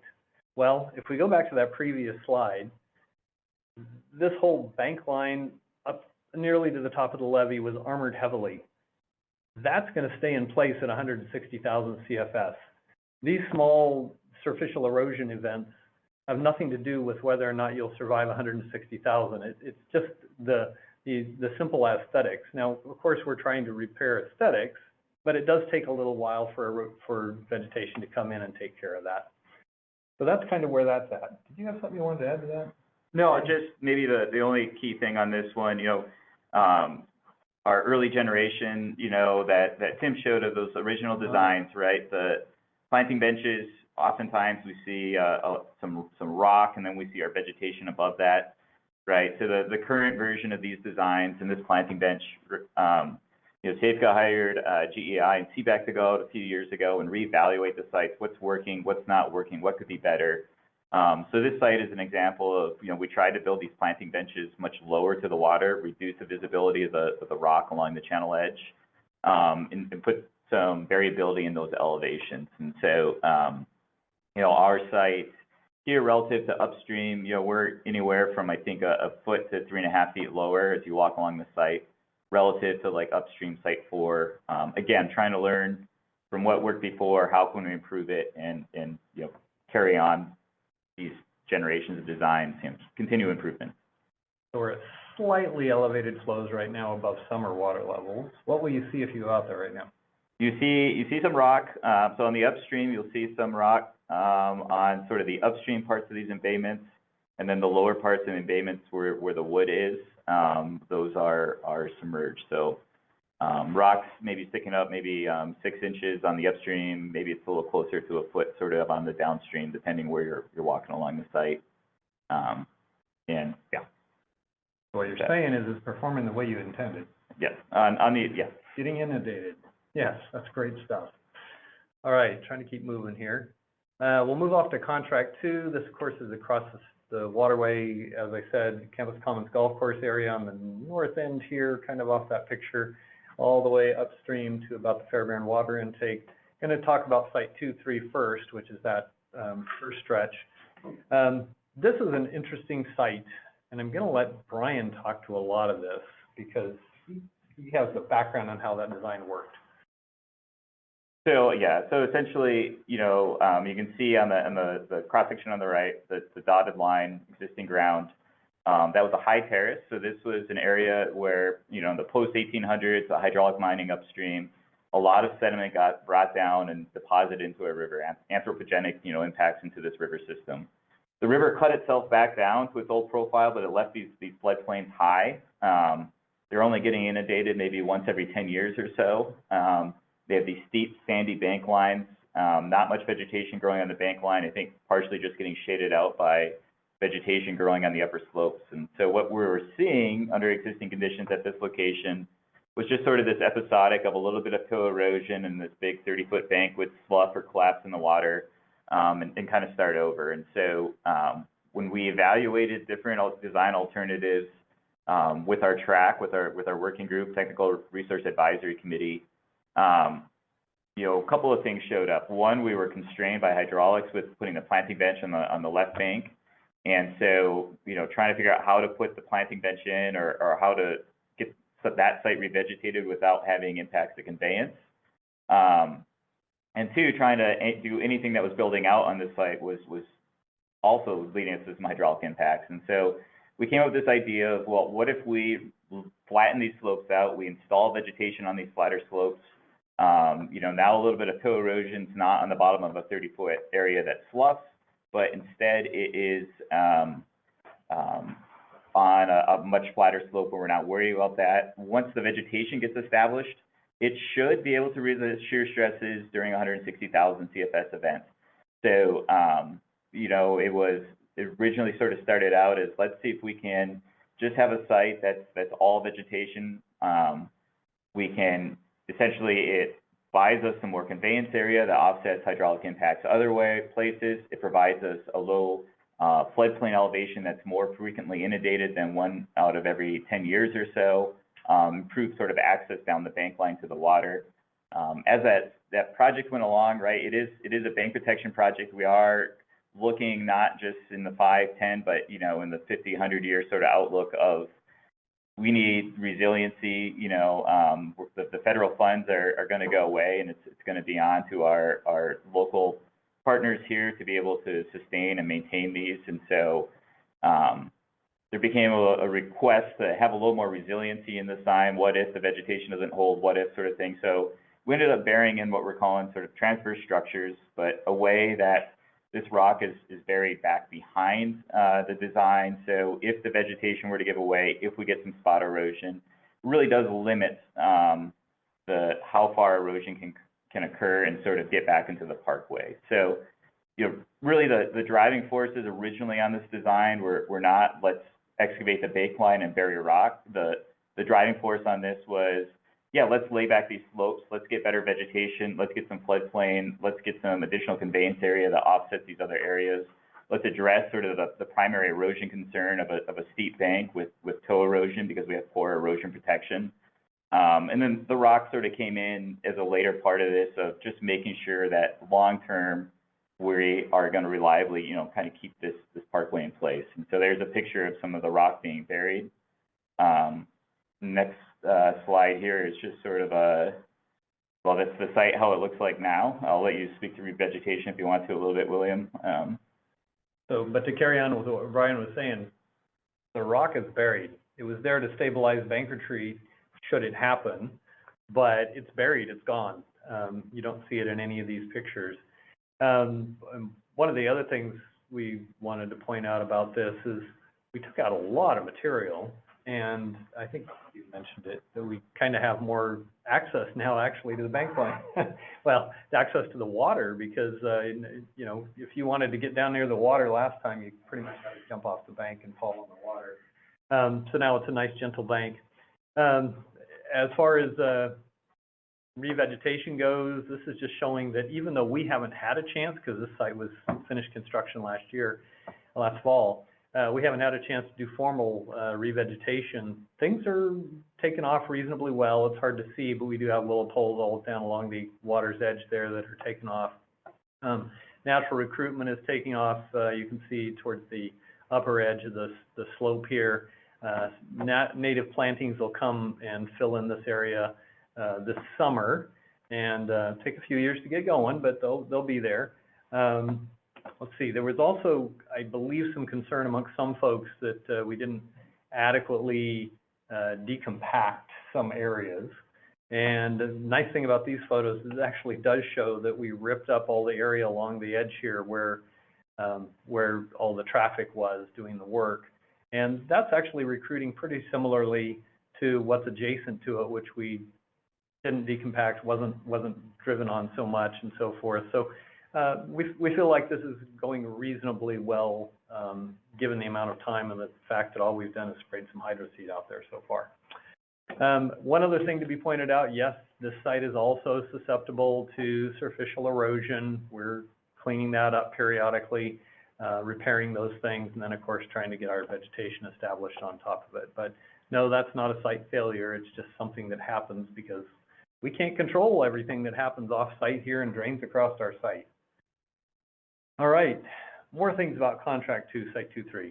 Yeah, and just real quick, Dave, I saw your note that section actually was ripped. That was the back of a grader with its teeth down 18 inches. But you know, on that, to that point, we've improved our specs as well, and working forward on future projects, including requiring the contractor to do some tests to verify to us how much it's been compacted, come up with a plan for how they're going to undo the compaction. So we are working to improve upon that issue.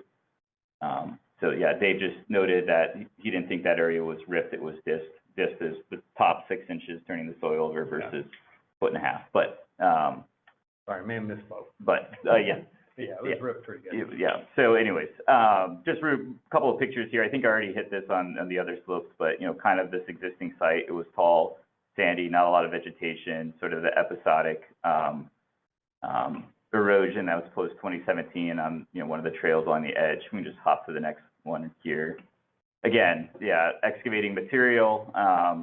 Constructing these benches that we off-hauled all this. Really, again, the intent wasn't let's take down trees and bury rock. The intent was let's make some improved habitat area, some low-lying benches, some additional planting area, some more frequently inundated floodplain. We used some analog sites nearby. We saw how vegetation was performing at different elevations, and those are really the elevations we tried to target.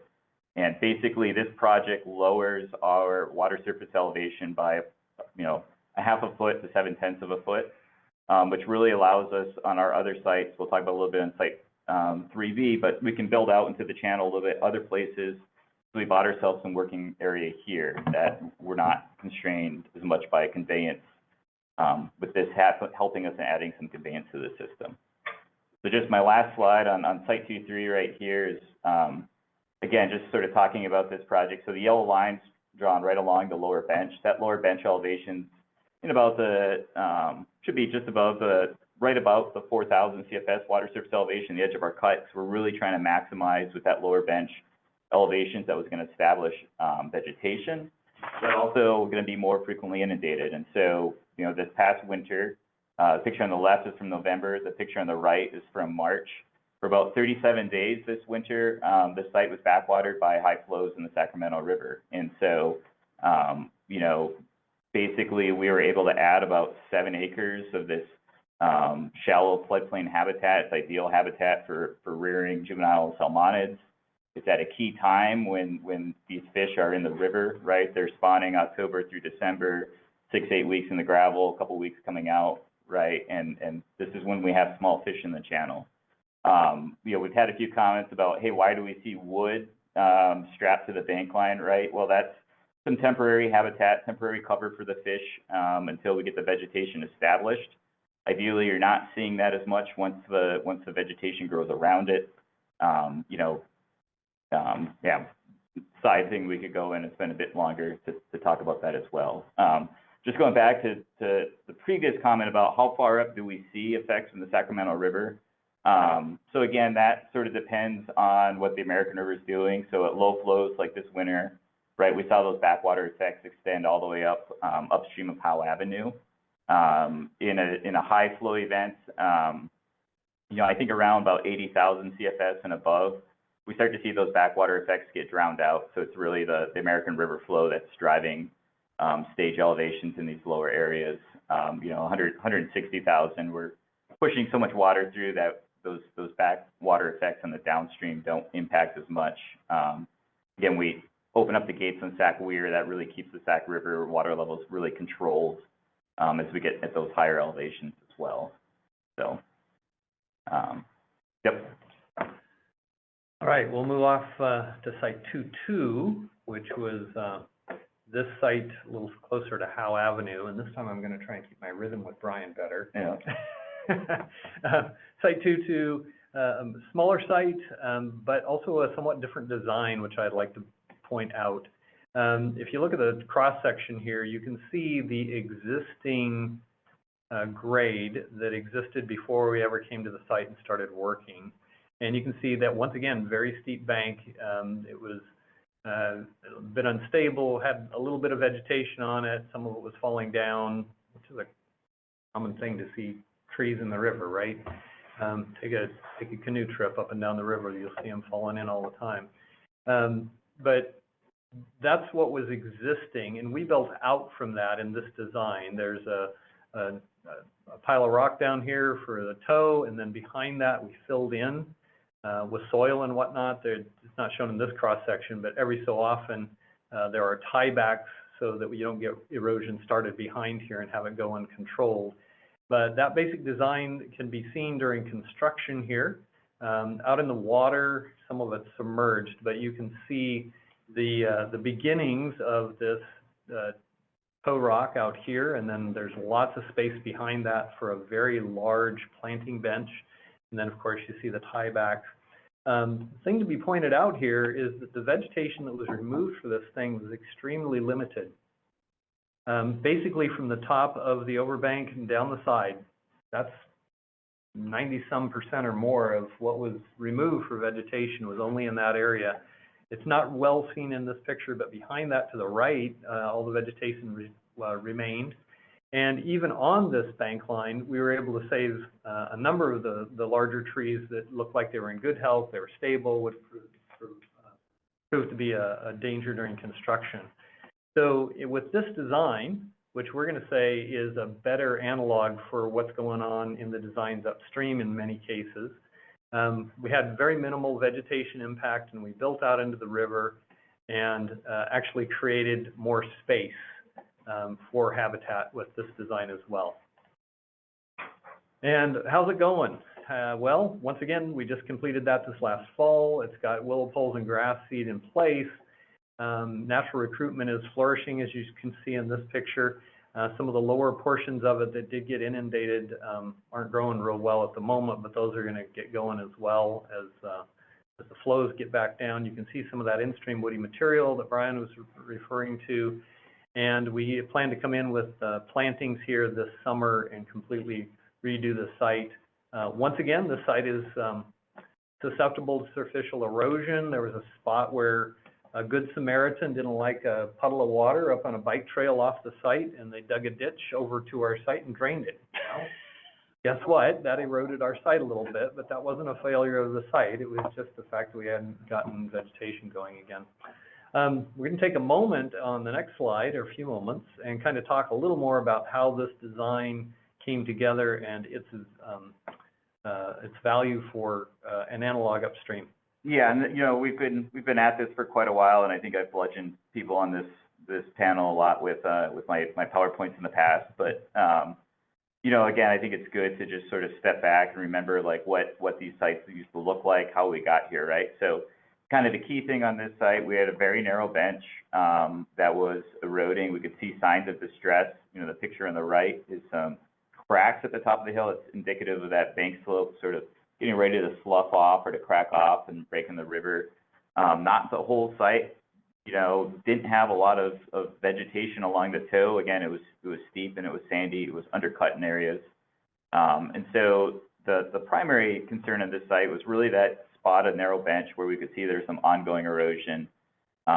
Essentially, we extended this site upstream and downstream to blend into the existing bank line. On the downstream where we key in there, right, that was rock that was placed at the 1986 event. That's where erosion 1986 event kind of came up. SAFCA put soil and revegetated that site in early 2000. So, you know, we basically did a slightly improved version of that to move it upstream to where we could build these big planting benches out into the channel. So on the next slide, again, as William pointed out, you know, the couple of things here. If we look at the yellow line that was on the previous one, right, we pushed out basically to try to match the existing bank line upstream and downstream. So again, you can see that little cusp in the bank line there, that little area where the bank line moves away from the yellow line. That's the area we pushed the furthest out into the bank to sort of reestablish the edge of this bank line. And we're doing that with mostly native soil fill that can be a planting bench. The rock fill along the bottom being kept at about 800 CFS water surface or below, so ideally not visible. Yep, go to the next one. And then the transition areas in the upstream and downstream. Again, on the right, you can see the big open cells here between the rock, the picture on the right. There you go, yep. You know, those areas filled unconfined soil. We don't have rock in there. It's intended to just push a bank line and have material that we can establish vegetation on that bank line. The picture on the lower left, that's even showing where we're building out the slopes on the downstream area. So some of this area it was, you know, we kind of built out a 2-on-1 slope and put some rock over it to hold it in place. But again, we kept the trees, we worked with the track and you know, identified essentially trees where in the past where we put more than 3 feet of fill over the roots that tended to die. It's been a little too much shock for them. So in this case, we tried to work around trees where we wouldn't have to put that much fill around them, try to limit the fill, keep those trees in place. The fill behind that 2-on-1 slope, soil fill, ideally, because we're going to try to get plants to plant through and reestablish, and you know, ideally it's going to look just like that bank line downstream of here on that part of the project. The further upstream, again, having you know, even better vegetation in that unconfined planting bench area. Hey, Brian and William, I'm going to cut in here for a moment. I really need to manage the time, and I'm thinking of if 3A might be something we can put off to the next meeting. I think a lot of the folks' interest here, if there's something time sensitive about it, then mention it, but I'm wondering if that could be an adjustment we make. And I know a lot of folks have come today to talk about 3B. So I want to put that out there. Apologize for the interruption, though. Just looking at the agenda and the time we have. Yeah. So I guess I'm going to hit 2 more slides on this, Greg. I hear you. I'm going to hit 2 more slides on this real quick, okay? Just one more, skip ahead. So this was this past summer in the high flow, and you can see there's sort of these shallow embayments or this irregular part of the bank line. So you can see rock on this design. You can see those rock spurs sticking out, but the idea with those, again, was we're trying to add some more edge habitat, a little more irregularity to this rather than just being a uniform slope. You know, I think there can be some more discussion about if that was the right approach or if we're better off to bury that rock, but I just wanted people to know that. You know, and the follow-up slide to this one really sort of feeds into some of this 3B designs and, you know, carrying forward. So one of the comments we've heard from people is we should be considering alternatives other than rock. And, you know, I just want people to know on Site 22 back in 2020, we did consider material other than rock. And so on the right is a Napa Creek project, is a project that was done by Sacramento District, I think 10 or 15 years ago. My firm helped out with the design of this. You know, essentially with biotech fixes, right, roots don't extend much below summer water surface elevations as far as providing protection. The U.S. Bureau of Reclamation calls it the green line. And so you typically need to place some inert materials down there to hold your bank together, hold your planting bench together. And so in Site 22, we talked about, do we want to use approach like this or similar to this? Do we want to use a log crib or something that could hold that planting bench in place other than rock? And we met with, you know, our resource advisory committee, or at least a small component of that group, the National Park Service and NIMS and Fish and Wildlife and county parks and some others, to talk about this. You know, essentially some of the things you can see in this picture, right? When you're using logs, you still need to use something to anchor in place when we're talking about velocities like we see in the American River. So in this case, we're using some rocks. We need something to ballast it in place, and or you need to dig them back in the bank line, make sure they're adequately buried, and like you can see in there, which, you know, actually was a bigger footprint than just placing the rock in. And finally, we got into discussions of, okay, long-term, 50 years from now, 100 years from now, as this material rots away, would the flood control agency need to come back in and replace this? If it was a flood control component, would we eventually start to lose those planting benches again? And so, you know, basically with that group, there wasn't really a strong, you know, push that we should be following this, you know. So I just want people to be aware that, you know, we were discussing these things, we were considering these items. It just, you know, for the site conditions and where we are and the preference of the group, you know, was not to pursue this. You know, that if the rock was sort of the preferred alternative that was going to reduce management into the future, reduce having to come back, and would hold the plantings in place and get us those plantings, that, you know, that was an acceptable alternative. So is it fair to say there was concern for reliability? I think so, yeah, sort of the long-term reliability on this. Righty. I'll keep this extremely short, Brian. Just to mention contract 3A, we look like we're actually going to get this out this summer. It's down by the I-80 bridge. We do have a couple other contractors out there right now, one working on the bridge itself, another one from the city working on a bike trail. So there's going to be a lot of activity down in this area. This design is somewhat more of an analog to what's going to go on upstream. So a lot of it's down along the water's edge, but a part of it goes up the slope a little ways. And you can see the schedule. So we're expecting to construct this summer, revegetate the next year. This is our standard process. Construct 1 year, vegetate the next year, use 5 years to establish it. And that's it on contract 3A. And I'll leave it up to you on questions, Greg. Great, thanks. Let's take a couple of questions if folks have them. And then we'll move on to our next presentation, and reserving some time at the end of the meeting for questions on anything, but I'm sure there'll be questions on 3B. So I don't see any hands up. Are there any hands? Earlier I had hands from Bill Bratton and Brenda Guston. Not sure. So let's see. Let's go with Brenda, and then I see Chuck and Tom. So Brenda. Okay, thank you, Greg. I appreciate it. Thank you for this presentation and having us be able to have a conversation. I have a question about, Joe was speaking earlier, and could you explain why bank protection and flood control wouldn't be dependent upon upstream storage? I just don't really understand because it seems like the river being a continuous flow, that could be regulated. And that would be able to assist in the downstream erosion control. I'm going to say that yes, we regulate, and yes, that makes a huge difference. We learned that back in 1955 when we first got the dam in place, and it saved the city.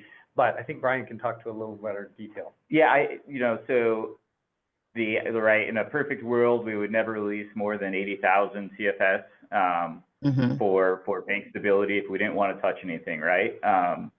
But what we have is very intense storms that drop a lot of rain in a very short amount of time. And so that amount of flow that's coming into our reservoir is enough to just fill the reservoir and overfill the reservoir. So, it's sort of a two, ideally, and Ben, I think, kind of talked to this with what he was saying, is we don't want to, basically you go above 80,000 CFS, you don't want to go above, then you get your next step, you're going to try to keep it below 115,000 CFS.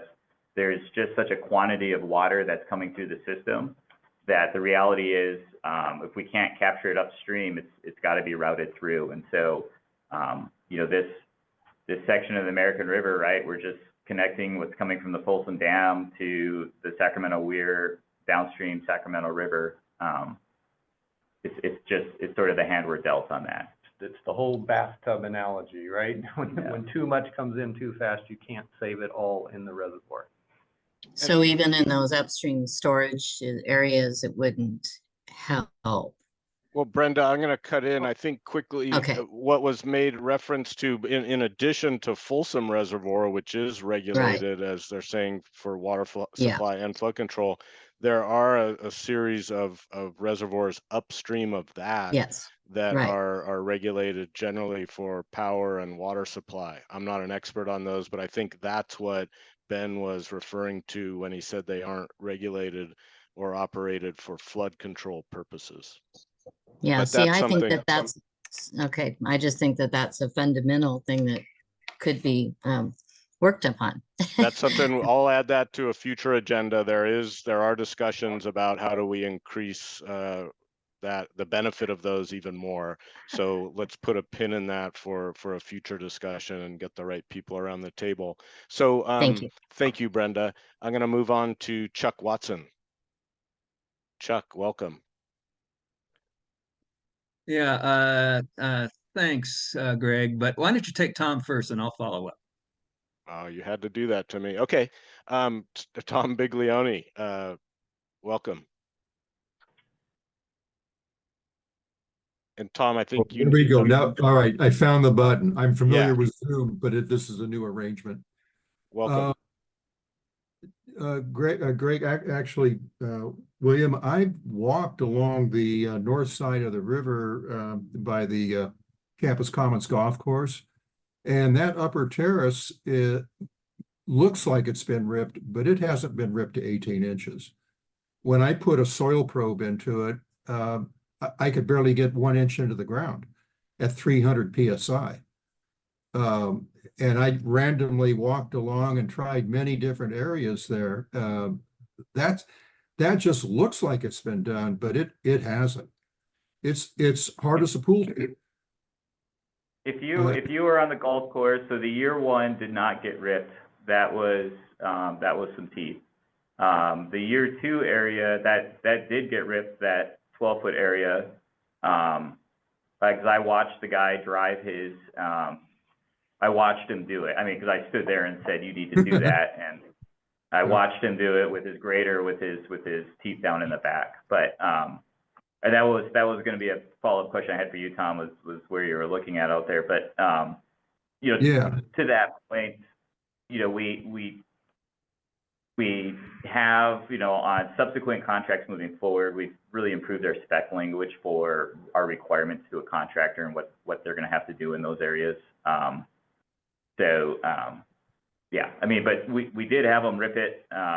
He did have his teeth down 18 inches, basically from just downstream of H Street all the way upstream to the Fairbairn intake. On River Right or left?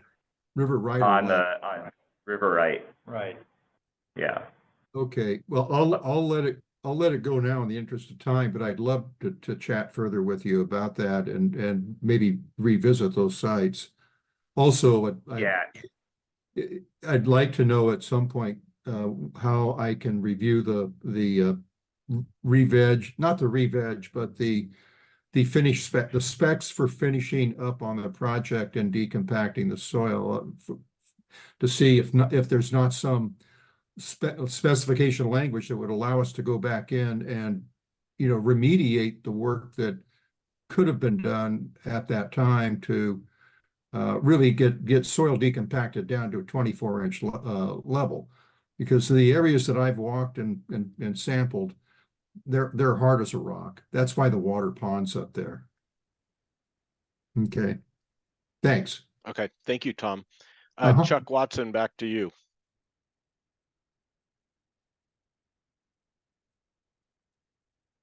Do you have me?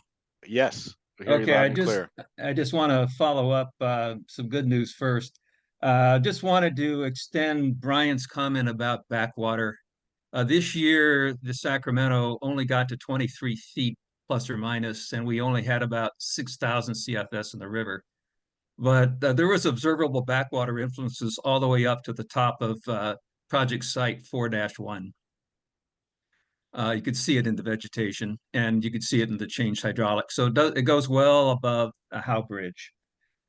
Secondly, Brian mentioned that the Site 2-3 project really addressed hydraulic capacity, and he mentioned that it provided a lot of opportunities, design opportunities, not only for Site 2-1 across the river, but also upstream sites. And I think that should be remembered when going forward, because a lot of the comments we've gotten on the projects at large on the Sacramento, on the American rivers, say they don't want anything that looks like what's going on at Sac State. But what's going on at Sac State really allows the design team to do a lot better job upstream with resource values. I just wanted to emphasize that point. And eventually, maybe when we're all dead and gone, Site 2-3 will, I think, look pretty good.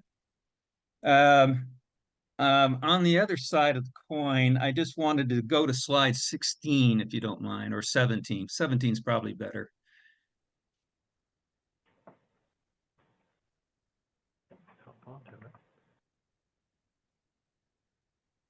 Yeah, so I appreciate your explanation and rationale for pushing out Site 2-2 into the river at the most extreme point, covering about 30% of the bed that existed prior to the project, just to straighten out that bank. But I want to draw your attention to the river left bank and just moving that yellow line down to that bank. And you can see that it also has curvature to it. So you've effectively narrowed the channel through the bridge cross section, and that river left bank already shows signs of, I would estimate, about 20 feet of bank retreat since a drain outfall pipe was installed. So I'm very concerned about this project initiating bank erosion on the river left side, and wanted to know, is there assurance that there won't be a future project on river left to put rock in to prevent bank erosion? Number one. Number two, were the impacts of that possibility accommodated in the impact and mitigation computation for the project? And that, I'll just leave that on the table. This is a concern because upstream, we need to be very careful about encroaching into the channel with our projects and inducing erosion on the opposite bank or downstream. I think this is a prime example of a project that very likely will induce bank erosion on the river left side, reducing parkway land and resource values. And then finally, I'd like to pick up Tom's point about the overland flow that occurred in Site 2-3 that William said was the runoff was generated not as a fault of them, but came from somewhere else. But going on site just after a rainfall event, you can see that landward of the Hall Road areas along that alignment, there was no standing water. Everything was infiltrating. As soon as you got to the Hall Road area, which had been ripped, partially ripped, it was puddling. And water was actually flowing from the bike trail area across the rift section and inducing the erosion down the bank. So I was very disappointed in the way that project was wrapped up. And I know you're trying to improve things, but we cannot leave a project in that condition now and in the future in the parkway. It is a parkway. It is a wild and scenic river. It is essentially equivalent to a city park in terms of its resource value to the community. And so when we're disturbing areas outside the project footprint and just give it a few whips with a ripper and leave, I think we're doing a real disservice to the parkway. So I would suggest not only improving the future specs on wrapping up a project, but we go back to site 2-3 and correct it. And that includes a ripping to the point where water infiltrates effectively, and removing the waste rock from the surface. And this also, by the way, includes site 2-2, which didn't get any ripping at all. There's no infiltration occurring on the upper bank, the upper bench of site 2-2, and you've generated, as a result, overland flow, which is flowing down your cut banks and creating gullying. So I think we need to find some money to fix those projects this year. I think that's the end of my comments. Sorry, I got a little serious with that last one, because I think we're just not doing a good service to the parkway the way we're treating these projects. Yeah, Chuck, appreciate you as always sharing your expertise and on the ground observations. So William, Brian, I don't know if you have immediate responses. If not, we can follow up with Chuck, and they can be topics for this group at our next meeting. But I'll give you that opportunity before we move on to the next agenda item, if you had any quick responses for Chuck. I would just say comment noted, Chuck. Yeah, heard you. So. Okay. Thank you again, Chuck, and to all of you that had comments. So we're gonna embark on our last agenda item.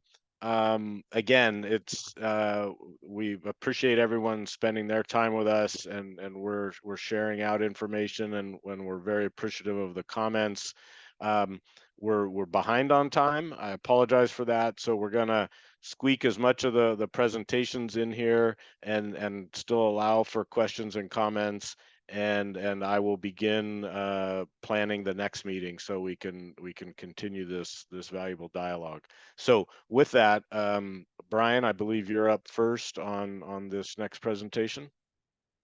I am, and I'll try to move quick, guys, because I think what we really want to talk about is Dan's part. And really, I just wanted to come in front of some of the discussion of the 3B designs and just sort of step back.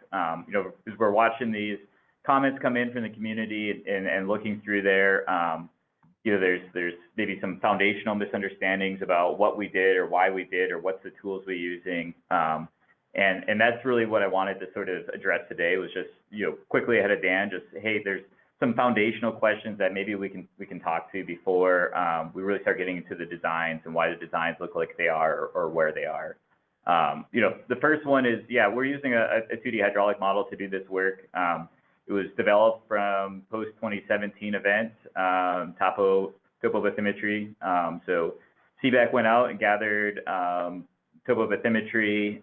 They infilled areas where the channel was too deep. They did, you know, solid survey, made sure we had the best topo that was out there, developed a great two-dimensional model.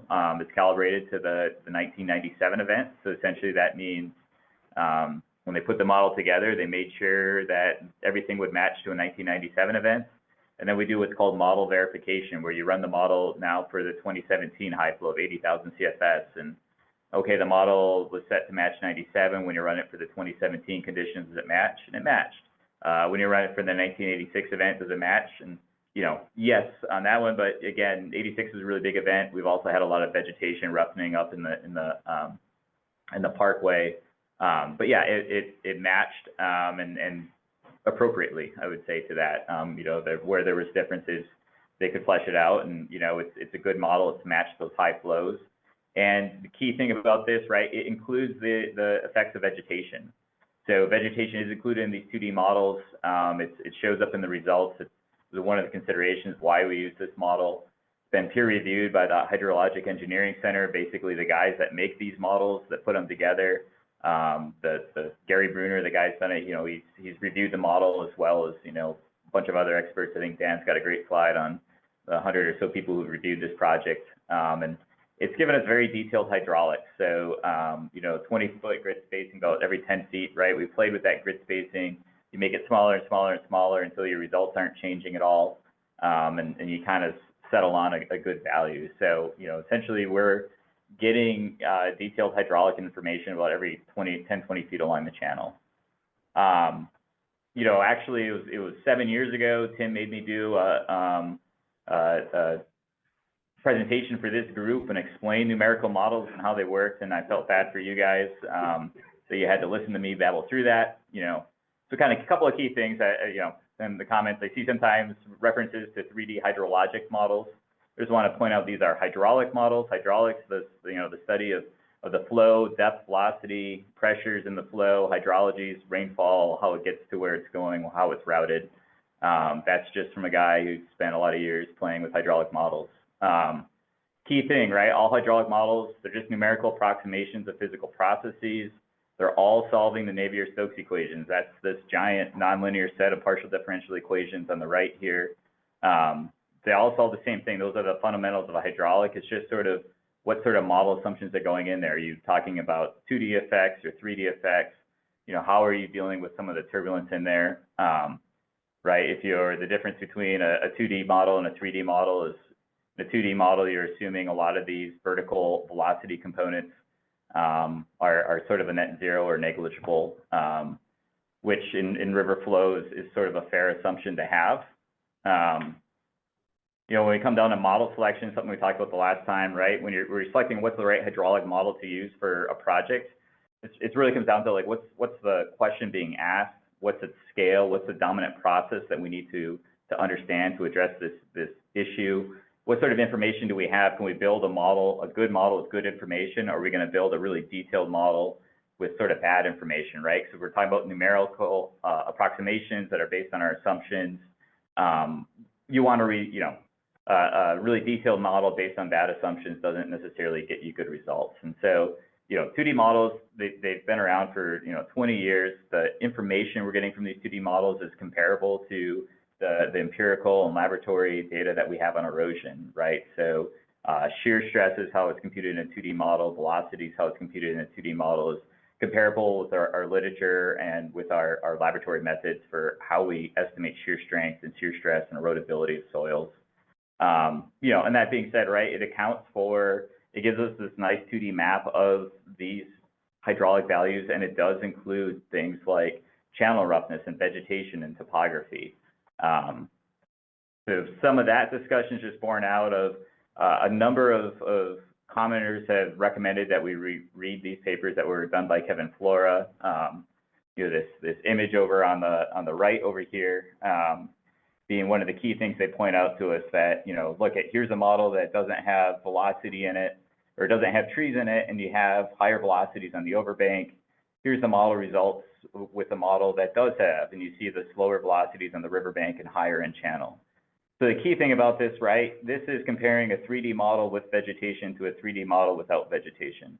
Well, we use the 2D model with vegetation. This doesn't really change our minds about the work we did. That literature review, right, lots of sensitivity analysis about including momentum velocity to vegetation into a large eddy simulation model, an LES model. So an LES model is just a type of 3D hydraulic model.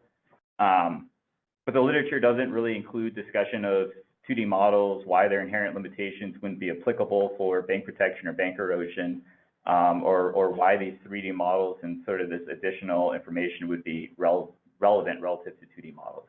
So, you know, we're working on our detailed responses to those we've received from the SEIS, SEIR, but I did just sort of in a big picture want people to know, hey, we're looking at these papers, we're reading these papers, but, you know, these papers don't necessarily change, you know, why we use the 2D model, or aren't really,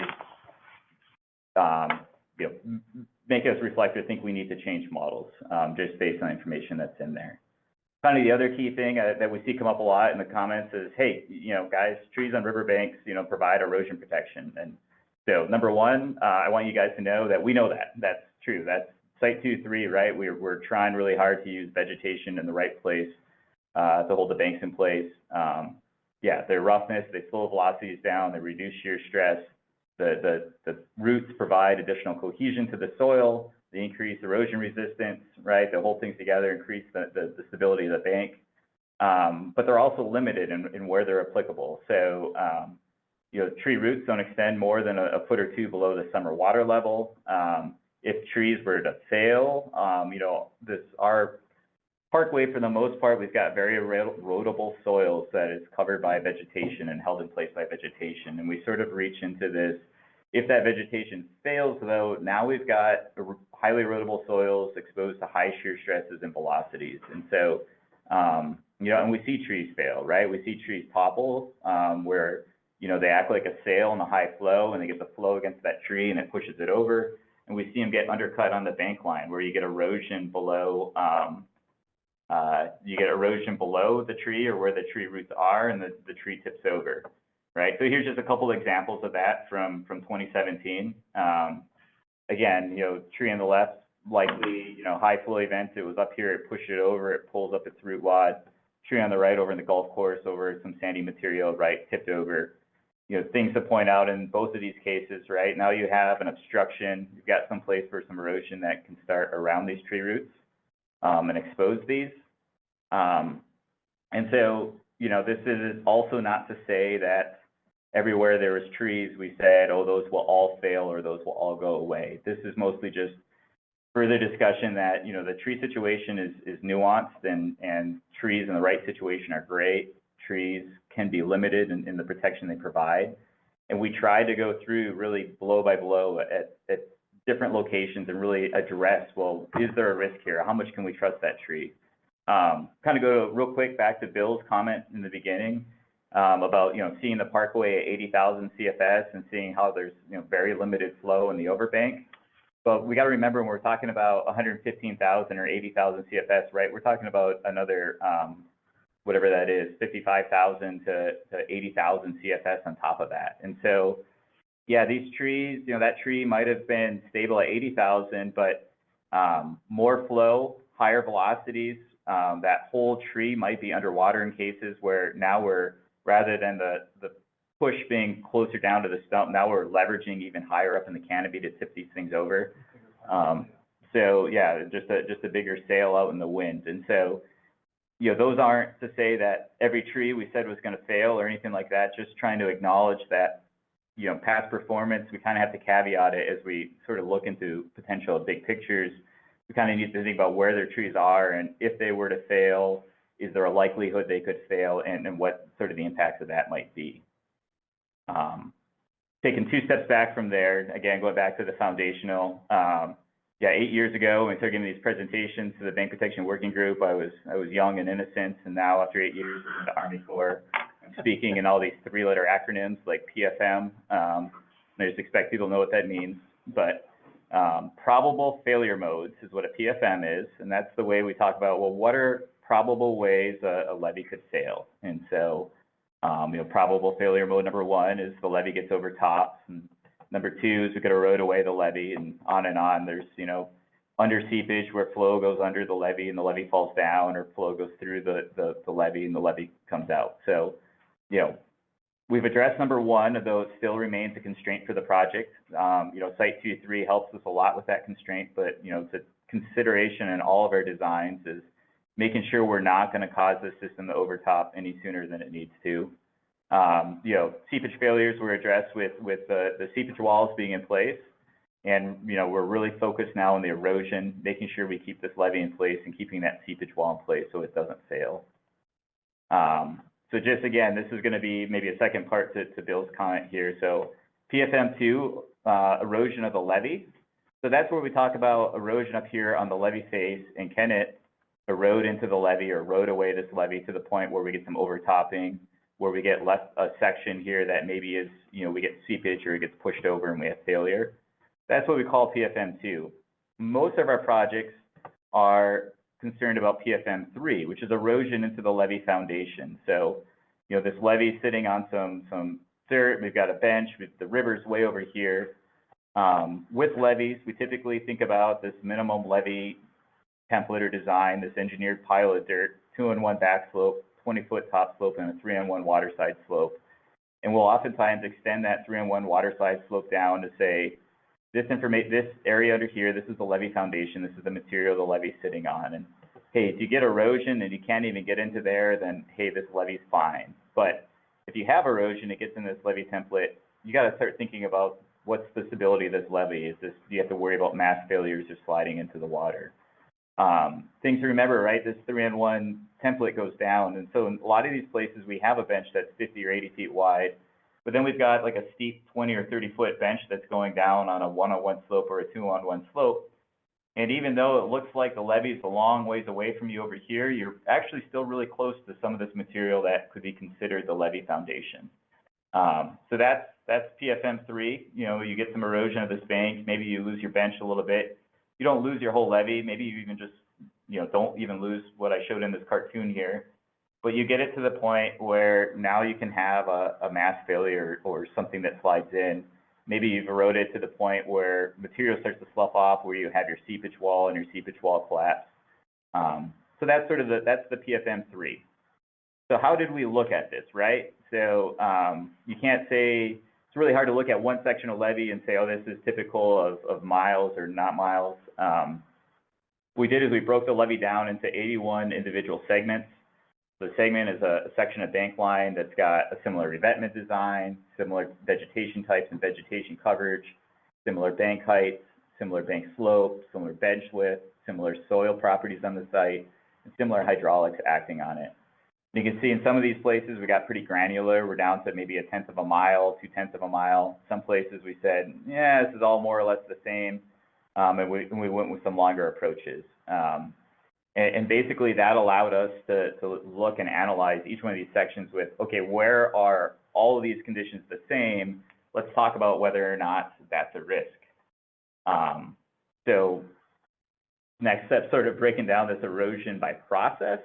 First thing we looked at, can erosion even initiate? So if an event happens, is there even enough, you know, stress in the hydraulics that's going to cause erosion to occur? You know, sometimes it's like, is there enough there to fail the vegetal cover? And if not, you know, is there potential that vegetal cover might fail for another reason, that a tree might topple or something along those lines?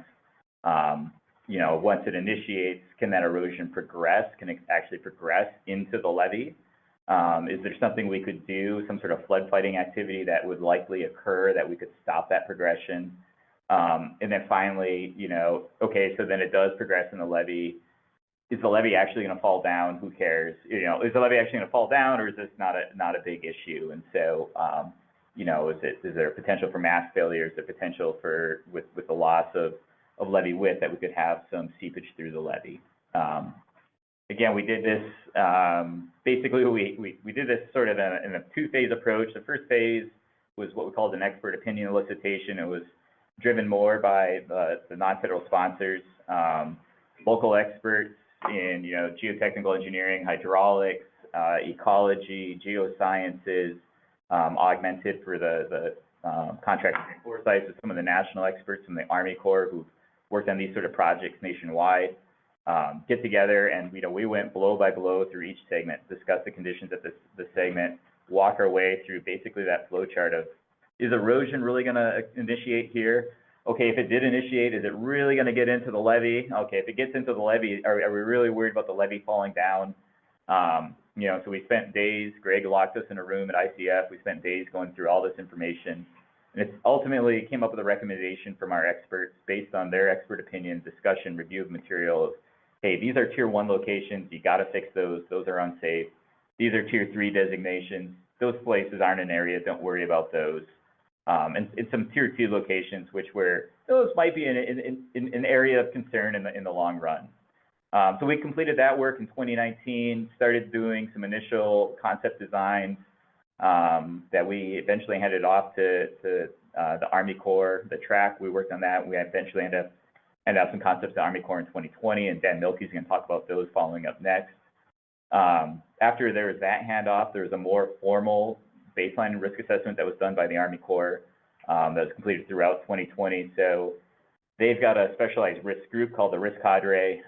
We augmented them with the local experts, local non-federal sponsors. Would have a few of the experts that were also in our expert opinion elicitation in that room, working with that group, bringing over as much of that knowledge as we could. And again, those discussions segment by segment, right? We could spend a day easily talking about a 1/10 of a mile on the levee and how could it fail? You know, where's the data? Where's the data gaps? Can we address those data gaps? And working through every single one of these to really come up with this sort of likelihood of failure.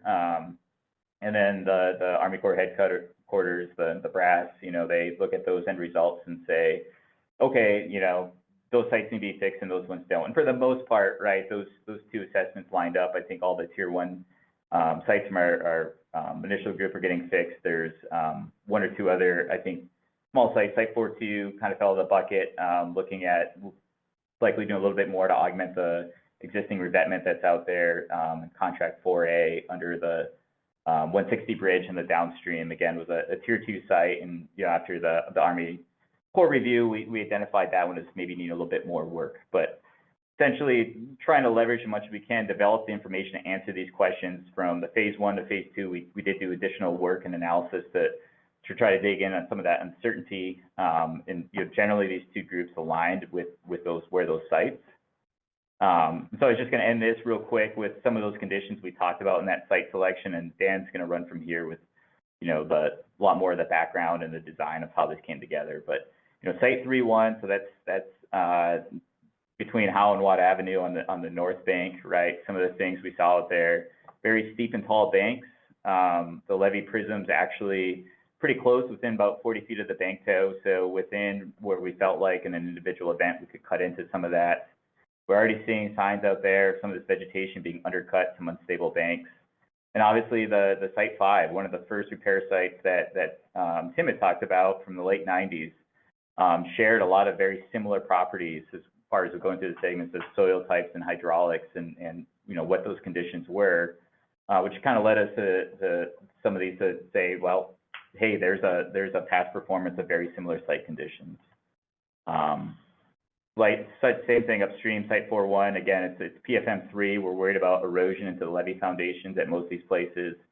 You know, steep, tall banks, high velocities in channel. Yeah, I know velocities in the levee face are slow. That's why PFM2 is not as much identified, but the velocity in the channel and the potential for that bank retreat in a really big, you know, 2-3 day event with just extreme velocities, you know, has that potential to reach back into that bank line.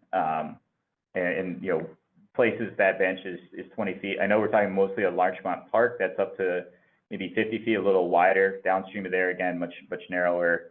Again, we had some past performance. And so a couple other things, just again, a couple of site photos. Obviously, that's a cherry pick photo, but you know, you can see the trees in the bank line as we all point out.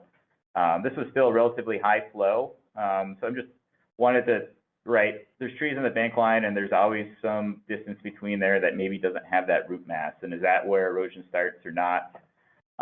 You know, I don't know, right? But it's something we talk about in those groups. Places on this bank line where we do have good vegetation coverage, even getting down to the water level, right? We paddled in there, we poke around in here, right? And yeah, there's clay material, but we're not seeing a lot of roots holding that together. You know, this is a piece of that material that could just break off with your hand, right? So there's weathered material.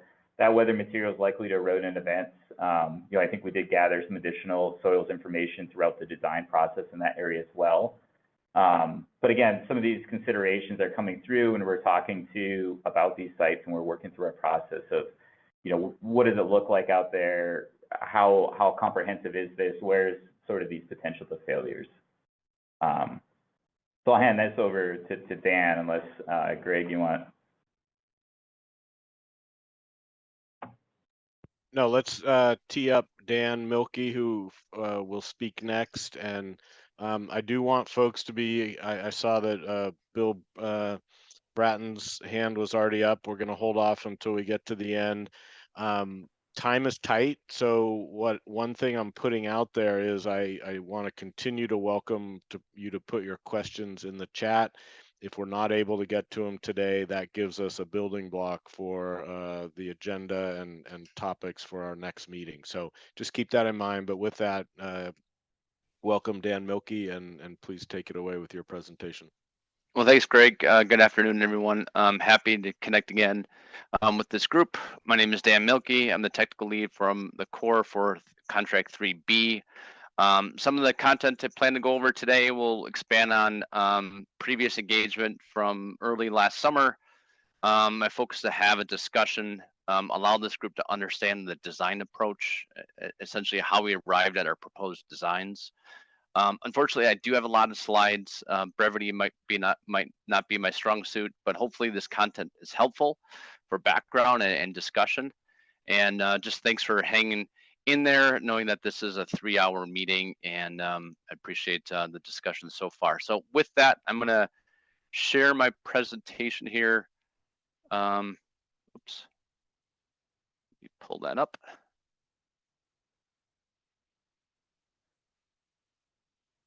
Can you guys see Greg, can you see my slides?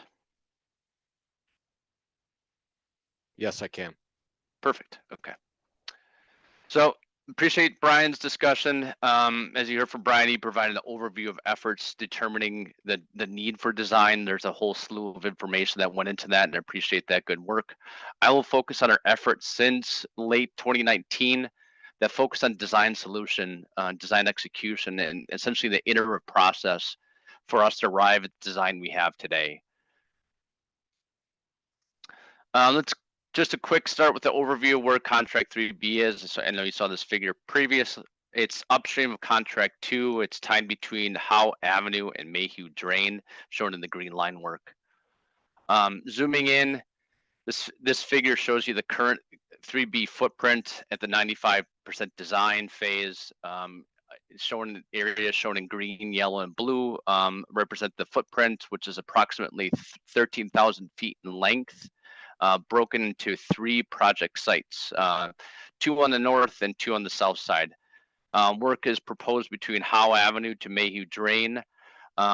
For just assistance on nomenclature throughout this presentation, Site 3-1, there's 3 sites, Site 3-1, 4-2, and 4-1. Within 3B, the gaps shown in the footprint are essentially existing revetment sites met to meet metrics where no improvement is sought or proposed.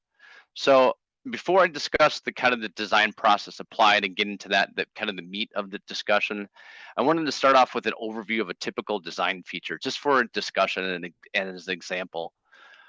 At first pass, you might look at the red area and say, you know, hey, rock is included along the riverbank, the toe of the river. Essentially, there's going to be change or disruption. However, in drilling in a bit more, you'll hopefully see a targeted design where the minimum footprint was found, and the habitat, on-site habitat features are also included.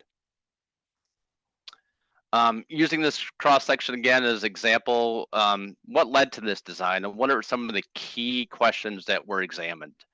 Fundamentally, a condition assessment was needed to assess concerns before developing solutions.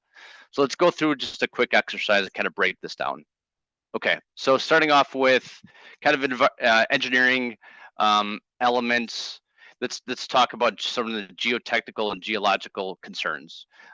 Some questions, fundamental questions are: what's the composition of the stream bed? Is the erosive resistant material present? At what depth? What are the characteristics? How erodible are the riverbanks? How stable are the riverbanks if the river toe was undercut or vegetation fails? Looking at site geometry, does the river have essentially room to work? How wide is the planform for handling a flow at a high flow event? What's essentially the shape of the riverbank? What's the height? What's the slope of it? And then getting into some of the hydraulic conditions. What's the capacity of this river at this particular location? What are the applied hydraulic forces? Are they capable of resisting? Is the in situ material capable of resisting that hydraulic forces, both at the river toe, the overbank, the levee embankment, and so forth? What's the potential for lateral retreat on the riverbank, or potential for vertical scour at the river toe? These are some of the fundamental engineering and geomorphic elements to essentially quantify the level of flood risk and get at the erosion drivers for each particular location. Part of the condition assessment, though, was as important element was having a sound understanding of the conditions to preserve or elements to preserve or protect. For example, an inventory of parkway amenities was needed, such as identifying the presence of trails and outfalls and parkway amenities. An inventory of course, the inventory of habitat type, habitat size, quality, and density was also needed. So big picture with this assessment conducted, the design is targeted by only addressing areas of concerns or leading to designs that address the high risk and areas that don't have high risk, leaving those essentially untouched. In addition, kind of expanding on that, kind of breaking that down a little bit further. So if instability of the river toe is concerned, buttressing at the river toe or shoreline was included. If the riverbank is steep and composed of erodible soils, features like soil fill revetment or rock was placed to limit the potential of lateral erosion concerns. So how are the designs set to minimize impacts? Via a risk-informed design process, the minimal footprint was sought after and found. For example, in this cross-section, you'll notice the soil-filled rock does not extend to the top of the riverbank or to the top of the levee crown. To address temporal impacts, on-site habitat mitigation features are also included, and it's a major component of this project. This cross-section shows some of those type of features, such as the planting bench installed at the river toe, rock dressed with topsoil and erosion fabric to be planted and revegetated and managed over time. So feedback from past projects also went into refinement of these on-site habitat features. So, okay, so that was maybe a bit more in-depth discussion to finally get to the agenda, but hopefully that's kind of a helpful primer going forward as sort of a background. The agenda will touch on the design goals, provide a deeper explanation of the design process since late 2019. And if I don't go into the weeds too much, hopefully we have time for a good overview of the proposed 95% design features. Okay. So design goals. The main focus of 3B is mitigating the potential of levee breach resulting from the combination of erosion processes, those that were discussed by Brian, and they're cumulative. So what's lateral potential? What's the vertical scour potential? Essentially, the combination of those leading to slope stability and levee breach potential. Also, this project cannot increase the risk of overtopping, and it needs to be developed in context or geographical setting. So if this is essentially a confined or constricted portion of the river, resulting in higher shear stress, higher velocities. In addition, the design needs to be sensitive to the environment, needs to minimize impacts to a variety of different types of habitat, terrestrial, aquatic, and as well as the surrounding community. This essentially requires special attention given to the layout of both permanent features and considerations during construction. Understanding that the disturbances are anticipated, the project also includes on-site habitat mitigation features like other bank protection projects before it. For example, the project includes reestablishing vegetation, inclusion of planting benches, refined design of planting benches based off of past performance, and in-stream woody material for those addressing those temporal issues. So this Venn diagram, you might have seen this in the past. Essentially, there's a multitude of different project goals, and there's a sweet spot for finding success. As the project must reduce flood risk, it must avoid impacts, and a variety of different, you can break those impacts down. And we must do this on a timely manner. We have to minimize costs. We have to minimize future O&M needs, as this needs to be operational in the future. So there is a a small gap for success here of matching all those up and finding where that sweet spot can be. So for a bit of background on sort of the design, and maybe this is just me being a hydraulic engineer, I wanted to highlight that we are designing for a range of flow conditions for different goals or purposes. I'll show this in the next figure here. So this figure tries to depict where we're designing for flood risk at a flow of 160,000. This is essentially a stage where only a few feet, essentially that stage is only a few feet from the top of levee. However, we're also designing for aquatic habitat mitigation features where more seasonal summer conditions. So even just from a hydraulic perspective, there's a range of different flow conditions we're designing for. With goals in mind, I'm now going to go into the time machine a bit here, provide an overview of the design process to date that led us to where we're at currently. So you may have seen this figure in the past.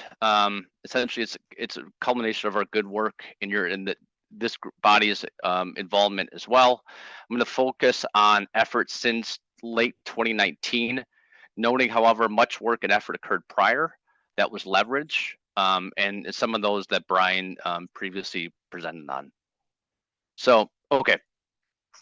In general, the 3B design process was iterative and repeated and included this process at multiple design phases, specifically the 10%, 35, 65, 95, and currently we're in the 100% design phase. The process as depicted in this graphic started off with collecting data used for building and refining analytical tools for assessment. The tools were essentially then developed to support preliminary design layout, and then field visits or initial review or preliminary review was done to refine that initial layout. And then essentially for each design cycle, knowing our environment, knowing what we also have to minimize impacts, a habitat impact assessment was completed. And then we kicked off formal review. And formal review, I'm going to show a kind of an over busy slide here, but considering that these designs are charged with addressing one of the highest flood risk systems in the nation's portfolio, the Corps portfolio across the nation, as well as accounting for working on a wild and scenic river, variety of environmental sensitivity elements. The design team or review team is multidisciplinary and robust. Effectively, I'll just throw this number out here. We have 100 members a part of this project, and hopefully helping to refine and advance this work.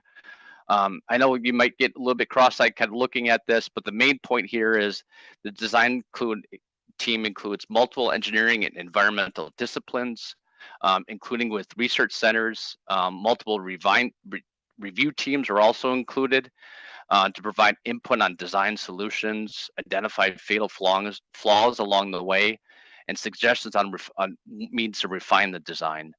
Multiple agencies of partners, including those from SAFEGA, DWR, county parks, and multiple sister federal resource agencies were involved, as well as this body. Each design cycle included review by the risk cadre with members from the Corps, SAFEGA, and DWR, all charged with finding the minimal acceptable design to address flood risk. So, okay, that was kind of a mouthful. So how was the design process started, essentially? This is going back to late 2019. At the 10% design phase in the Technical Resource Advisory Committee, the TRAC, utilizing data from the site selection phase, was engaged to develop alternatives, evaluate those alternatives, and selected alternatives for the design team to advance. Through this collaborative effort, the type of features selected are highlighted. I'll show you a few of the examples here, but generally, we're targeting at the 10% phase. Each site, for site 3-1, features were focused on addressing concerns in the river toe and those associated instabilities at our design flow. Design included rock placement to address vertical scour and also included a planting bench. Moving upriver, the design included a combination of in-stream and riverward focused features as well as features in the overbank. This particular cross section is closest to Watt Avenue and included a placement of buried rock below the existing parking lot and road to minimize impacts. We'll look at a few slides. We'll eventually get there, hopefully, and you'll see that the 10% design is rather typical or similar to the 95% feature. Moving further upstream, in this more constricted section of the river and the system, the 10% designs developed by the track, including rock on the riverbank, as well as along the levee embankment. So the main outcome of the 10% phase was collaboration, and where an alternative was selected for the design team to advance. Okay, I'm going to pause for a sec, take a sip of water. So now, hold on one second. So now I'm going to turn to the 35% design phase that kicked off in July of 2020 and went for about a year. It generally followed the typical process showed earlier, but addressed a few specific needs and evolved accordingly. Right off the bat, the design team further evaluated the 10% designs and found, unfortunately, found some additional constraints to work through. The constraints were essentially the designs did not meet, at a few locations, did not meet risk reduction measures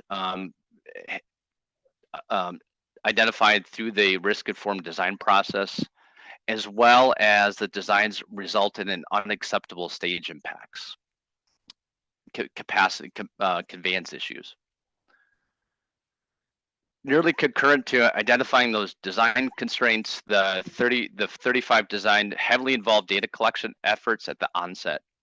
We knew we had a trove of past reports and past data to leverage, but again, considering environmental sensitivity and the high risk consequence of the system, we knew our analysis tools need to be based on more current data and a higher resolution of data within this footprint. With that, we collected topo bathy data. We collected borings, generally spaced 500 to 800 feet, augmenting of past of data collected in the past. We surveyed tree data. We inventoried tree sizes and species and had that developed and into a CAD product used for helping layout. So this slide's a little bit busy, but the point is a variety of analysis tools to assess engineering concerns from hydraulic conditions, the geologic conditions, site geometry, as well as habitat conditions were supported by this data collection effort. These are just a few examples of the output just for visual purposes. Okay, going back to addressing the constraints. So at the onset of 35%, we knew we had essentially stage impact concerns. When those became to be realized, we again went back to our partners and federal agencies and said, okay, what are some solutions? How do we mitigate those stage impacts? And with that, we essentially resorted to placement of features in the overbank and burying those features in the overbank to address or mitigate the stage impacts. But immediately right after that effort and laying out that footprint, we completed a habitat impact assessment. Internal, external staff quickly identified that these impacts were significant. I'll be showing just a note. I'll be showing this bar chart throughout the presentation with its main intention to kind of just show the trend over the design progression, less to get into the weeds on each particular species and the impacts associated. So we then, with knowing that habitat impacts were high, we also completed the formal review process and also saw that some of the sites at that 35% cycle didn't even meet the risk objectives. It was a few isolated areas. With this, we found that we needed to regroup. We needed, the outcome of the 35% design was not, we could not advance them. And how did we regroup? What did we utilize? Essentially, we went back to our working body, and that is from the track and with our partners. And in early July 2021, at the start of the 65% design phase, we kicked efforts off with a design charrette, where partners and met up in the office and the field to evaluate and discuss alternatives. A lead up to the design charrette was also that the project design team were afforded to account for the added conveyance capacity because of the SAC Weir project and contract 2, as talked about from Brian earlier, effectively reducing some of those constraints that we had to address at the 35% cycle. That sort of accounting also speaks to how multiple projects work together and complement one another. The outcome of the design charrette, intended by federal resource agencies, SAFECA, DWR, county parks, was mainly resorting to features that are riverward focused, where they protect essentially what we have behind them, from park amenities, vegetation, the levee itself.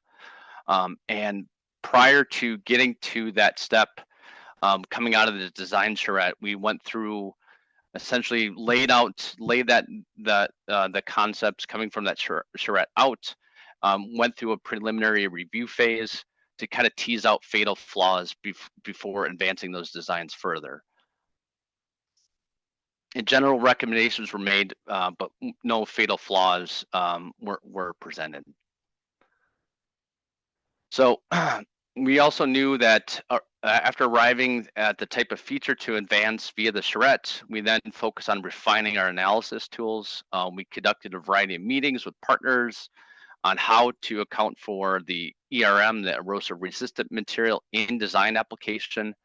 We adjusted the design footprint accordingly, and further reduced or adjusted our design via a series of field visits and field visits with partners. We essentially repeated the process where we assessed the layout to understand impacts and completed formal review. The major outcomes from this effort was our habitat impacts were dramatically reduced. This was based off of collaboration, field work, and I'll just leave it there. So in early 2022, the 95%, I'm sorry, in August of 2022, the 95% design phase was kicked off. There were a few areas coming out of 65% review, that a few isolated areas that did not meet flood risk objectives. We immediately addressed those and went back to our review chain or committee to discuss if updated designs do meet those objectives. We held additional ERM forums to assess the uncertainty accounting for that geological unit. We went back out to the field to evaluate our layout, essentially a plan set in hand, and seeing if there's means to adjust our footprint, working around certain critical habitat. We collected data where there were some spots in previous efforts with a more focus on construction and constructability. We interviewed and looked at previous efforts from contract 1 and 2 and applying those lessons learned into our specification package. So coming out of, again, habitat impact assessment was completed, where you can see the graph now shows that at the 95% cycle, impacts were further reduced, and via the formal review process, we found that our designs meet the minimum flood risk objectives for this site. How am I doing on time? Well, Okay. yeah, we're behind. We're about 10 minutes out from the advertised end time, and we might go a couple minutes over. I'd have to allow for some questions. So let me see. Maybe we can use this as discussion. I want to just walk through, do a flyover of our proposed designs for visualization. I'm going to start at site 3-1, work on the north side of the river, and then come to the south side of the river. Kind of skip through these. The cross sections represent where the typical cross section, or sorry, the yellow line represents the typical cross section.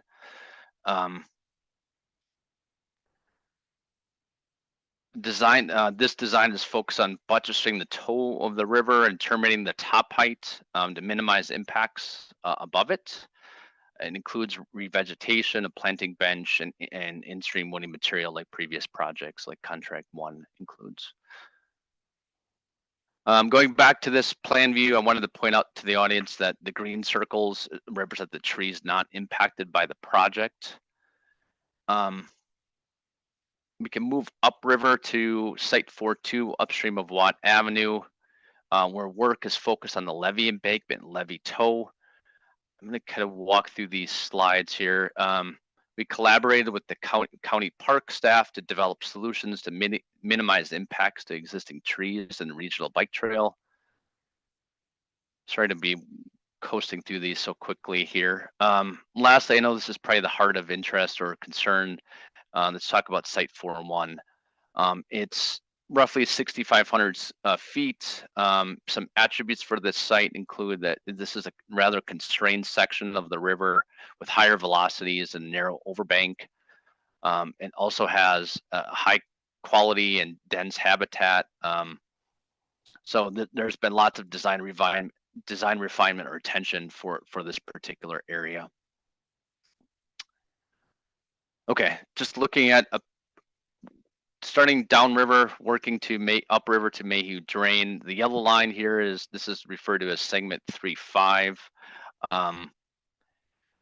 Big outcome here is from the previous rendering or cross section. This is the area where revetment is placed underneath the parking lot to avoid habitat impacts. Moving upriver, this yellow line represents an approximately isolated 600-foot long section. It's one of the more robust erosion protection features, essentially accounting for high velocities, erodible soils, and a very narrow section of the overbank. This is sort of atypical in this particular reach, but essentially in this area, erosion protection is needed from the river toe to the levee crown, give or take. Based on Bathy data, this section doesn't support inclusion of a planting bench, considering planting media, soil cover issues, and a higher stream bed profile. Designs upriver, though, are more riverward focused and don't only extend a portion of the riverbank. This is actually the cross section that we use as an example to start things off for my presentation. So maybe I'll gloss over this a bit as we kind of talked about this previously. This is right in between that rendering. This is segment 4-1. It's a wider section of the river. There's a nice ERM outcrop in this particular area, right? If you could see my cursor. The green circles, again, represent trees not impacted. This included lots of collaboration with partners handled in discussions in the field to determine the location of this to minimize impacts. Okay, so I glossed through those designs. I'm sure there'll be conversations or questions on each particular design feature. So here's my overview. A collaborative team worked hard to minimize impacts. The design was iterative by design, targeting local conditions. We reduced habitat impacts via each design cycle, and on-site mitigation features are included. Thank you for allowing me to discuss and allowing me to share content to spur additional questions. Appreciate that, Dan, very much. Yeah. And Brian at the outset of that presentation. Thank you both. And to folks, I know this is a long meeting. I appreciate you all sticking with us. So I do want to open it up for questions. I know we're right up against the 4 o'clock hour. Let's go over 5 or 10 minutes. I don't want to cut it too short. And you've got my commitment that I'll work with the project partners to schedule our next meeting. I don't have a date yet, but we're already beginning to think about when that can be. And again, I see some hands up. I'll start calling on those in just a second. But questions that folks are putting in the chat, we will use that to guide our next meeting, and we can I'll rework an agenda where we can get right into questions sooner than later. So again, appreciate everyone's input. So with that, let's open the comment up for Bill Bratton, please. Yes, hi, thanks. Since we're running out of time, I'll try and be brief. I don't know if it's possible to share my screen, because one of the things I wanted to point out is when we're talking about cross sections of levee and susceptibility to erosion, I think it's important to draw things to scale. A lot of these drawings are not to scale horizontal versus vertical, and it makes the levee and riverbank look overly steep compared to what reality is. And particularly at Larchmont Community Park, I've measured the river berm is over 100 feet from where the erosion is to the base of the levee. And also the river is significantly wider at that point than downstream. It's wide all the way down just past Sarah Park, and the soils that in that location are erosion resistant compared to downstream as well. The modeling shows that river velocities are slow along that section, especially when we're talking about when the water gets up along the levee. The maximum flow out in the middle of the river, according to the modeling, is 4 to 5 feet per second. And that's out in the middle, well away from where even erosion is occurring. Where the erosion is occurring, which once again is over 100 feet from the levee, we're talking about 3 feet per second, according to the model. And then it dramatically slows down as the water gets higher. And it doesn't matter whether we're talking about 115,000 CFS or 160,000 CFS. The water is basically at 0 feet per second when it reaches the levee. So I don't see the need to do these draconian erosion control measures in that area. We're going to be cutting right now. My understanding, there's going to be a truck ramp cut down to install the rock, and that truck ramp goes right through the biggest oak tree along the entire American River that I know of. It's about 350 years old in accordance with according to its diameter and circumference that I've measured. And the truck ramp basically goes right down through the middle of it. It shows it as a saved tree, but at a bare minimum, it's going to be damaged by the cutting of the truck ramp and the trucks running over the roots, etc.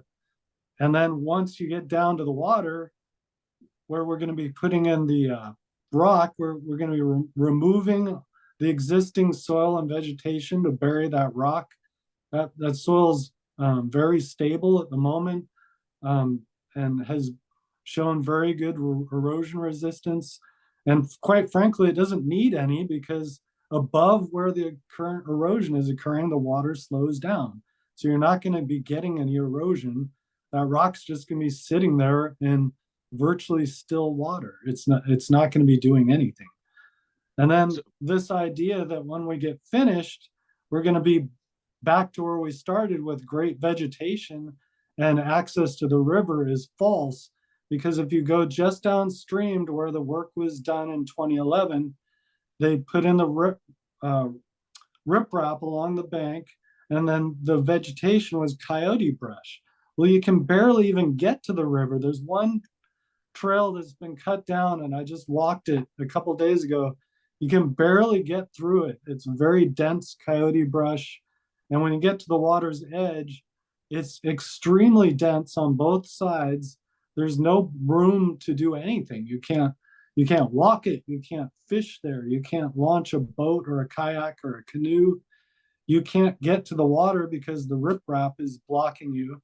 And that's how that whole section is going to be now, unnecessarily, once again, because we have a wide section of river and slow velocities. So basically, our community association of American River Trees is going to be fighting this project from beginning to end until we get some sort of concession on this section along the Larchmont Community Park, all the way down to Sarah Park. It's not needed there, and we plan on filing a lawsuit if necessary after the record of decision is made. There's a 60-day window, and we will be filing one if nothing is done to change the thinking there. We're thinking it was mistakenly included as a tier 1. It should have been a tier 2 or a tier 3. I agree, downstream it gets more narrow and the velocities are higher, but at Sarah Park and at Larchmont Park, that is not true. Okay, And Bill, I'm gonna cut in. You lay out some very solid points, and I can't speak for the team, but you've given us a number of points to respond to.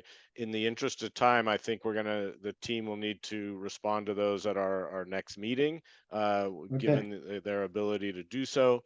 I don't have the Zoom set up for you to share your screen, but you have my email address from the invite. So if you don't, but you should. I'll find out how to well, get I've also that to you. submitted 7 sets of comments that go over all of this. Oh, okay. But Okay. I assume they'll just be lumped in with the other similar comments and not directly addressed. That's the way these things usually work out. But okay, well, the team is committed to getting input and responding to them. So I can't speak to the specifics of those responses, but again, I appreciate your comments and they are well heard here. Let's go on to Mark Berry, please. Hey, Mark, if you unmute, you should be able to. I got it. It's a little different format than I'm used to also. Yeah, I hear you though. Thank you. Mr. Ellis, thank you for moderating this. I appreciate it. My question may be a bit simple. I'm just been sort of looking at the plans a bit and the cross sections, and I understand from the presentation, I believe it was Mr. Milkey, about the goals of this project being levee breach, which I think is not necessarily the focus at the moment, but the erosion of the levee.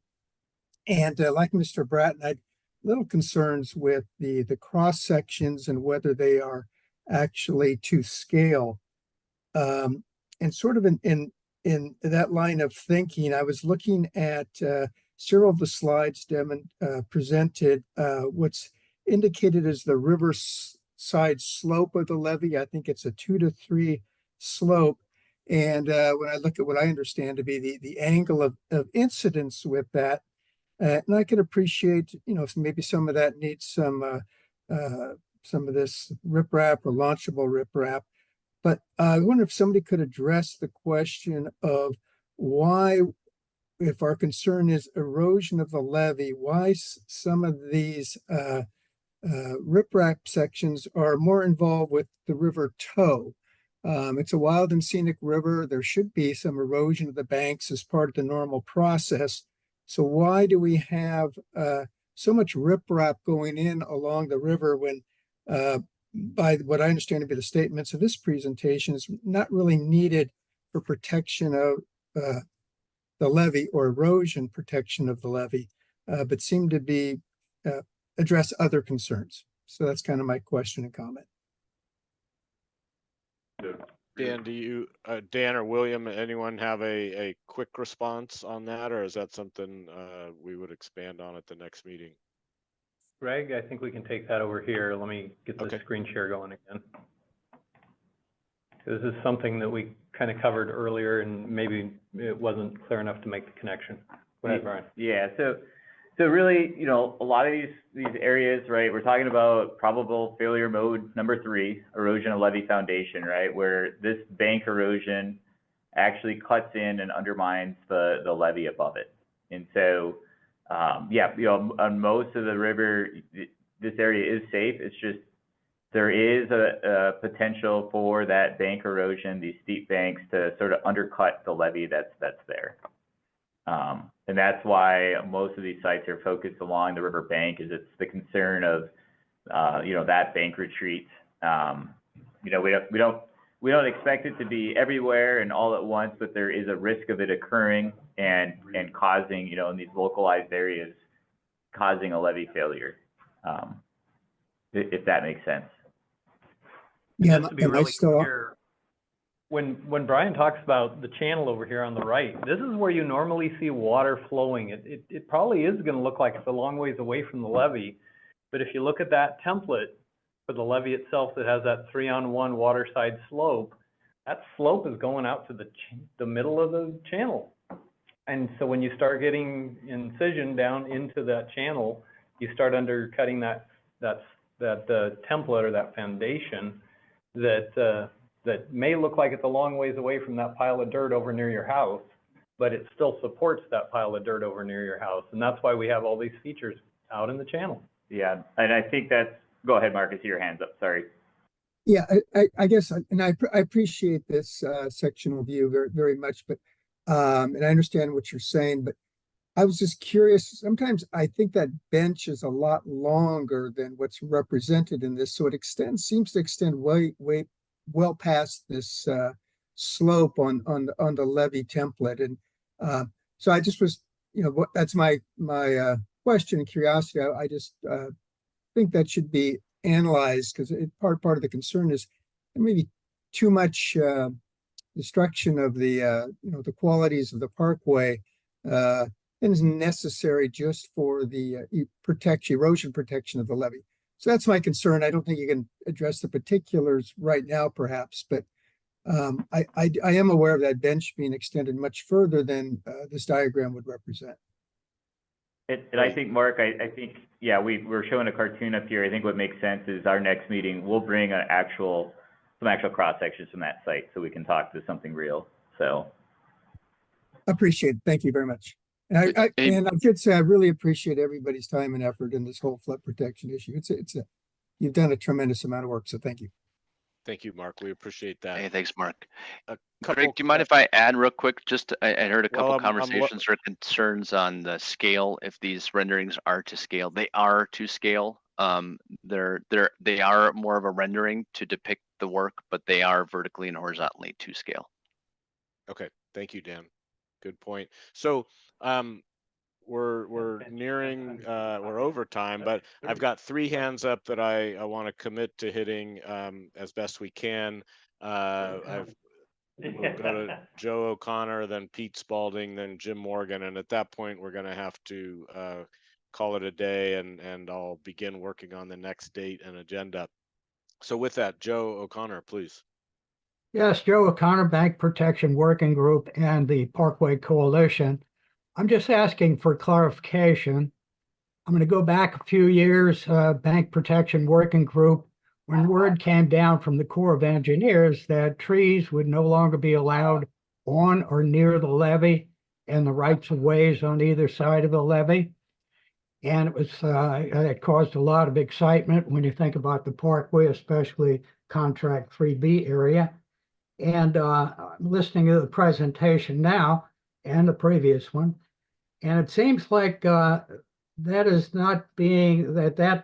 rule is kind of not being considered, or it's been laid away, and that all of the designs are site specific rather than going with a blanket rule.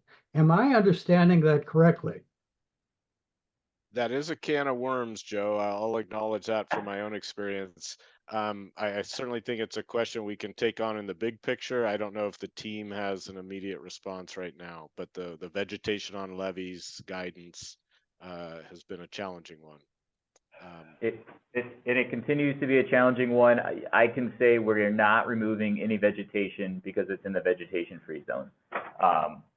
We are only removing vegetation where we need to get our designs into place. We are only removing vegetation. You know, we've tried to work around vegetation for the most part. Early discussions, and I'm going way back like 2018, where, you know, with like, should we just try to save a tree even though it might die? And you know, we've done enough bank protection projects, I feel like, in the basin over the last 20 years, right? We've tried a number of different methods. We know, hey, if you just heap a bunch of rock around the base of a tree, it might die in the long run. And the recommendation from the resource groups we were working with at that time was, look, you know, get a project in and then get me some sustainable revegetation. And granted, that's sort of a blanket statement, right? Because we've got a lot of nuances everywhere you look. But to the vegetation free zone, we're not removing any vegetation because it's in the vegetation free zone.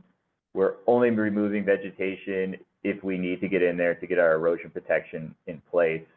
Yeah, that's the key thing. We're not trying to remove vegetation for the sake of removing vegetation or anything that has to do with that ETL.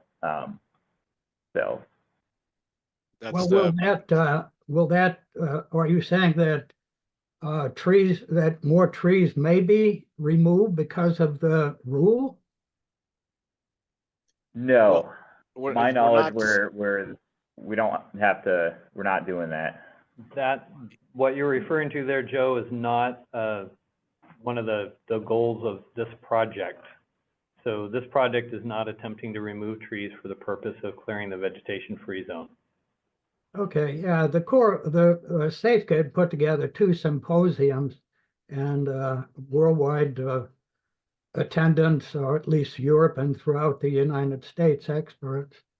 And in some jurisdictions, they allowed trees on levees and others not, healthy trees. But anyway, thank you for the clarification. And yeah, thanks, I'll Joe. just have to stand by. So the last 2 will be Pete Spalding and Jim Morgan. So let's start with Pete Spalding. Welcome, Pete. Hey, thanks, Greg. Thanks very much. I appreciate this session and sharing it with the general public. I live right across from the Mayhew Drain, and I'm also a part of the American River Tree Group. I've got 3 questions, so I'll throw them all at once, and then if you can get to them, great. If not, if you need to carry them over, that's fine too. First one is, will this recording be on the Lower American River Task Force website for people that couldn't attend today? Second question, I was wondering how the soil samples are taken into consideration in the risk assessment for erosion, and what soil samples, or were any soil samples taken west of Watt Avenue up towards the Mayhew Drain? And then the third question is, I noticed in the 35, or maybe it was the 10% design state, you listed the erosion control methods like rock tows and revetment and rock trenches and planting benches and those things. Were there any other erosion control methods that were considered during the course of the project? So those are my 3 questions. Thanks very much. Yeah, thank you, Pete. Great questions. And the recording will be posted. I'm going to have to follow up on exactly where. So whether it's the task force website, Army Corps of Engineers website, I will follow up on that. We'll figure that out, but we will make it available. Now to the team, whether you can respond about the question about borings and then the larger breadth of flood control or erosion protection measures that were considered. I'll leave it to you if you have a quick response or if that's something we can take up at our next meeting in more detail. Yeah, hey Greg, I can go real quick on the borings. Yes, they were collected within the 3B footprint. They were spaced generally every 500 to 800 feet on all project segments, both sides of the river actually, and augmented past efforts from WRDA 96, 99, and past efforts predating the design execution. That effort, boring collections, was done in 2021. In terms of that, helped determine stratification, different soil lenses, what are those properties. Then there was a variety of laboratory testing and effort as well to characterize the erodibility of those soils, collected within this project area and downstream and downstream as well. Hope that helps, Pete. Good, thanks. And I think we'll follow up, just given time on the breadth of bank protection or erosion protection measures that were considered and deemed practicable or feasible for the Lower American River. So thank you, Pete. And then last question, and I appreciate again everyone sticking with us through this, Jim Morgan. Jim.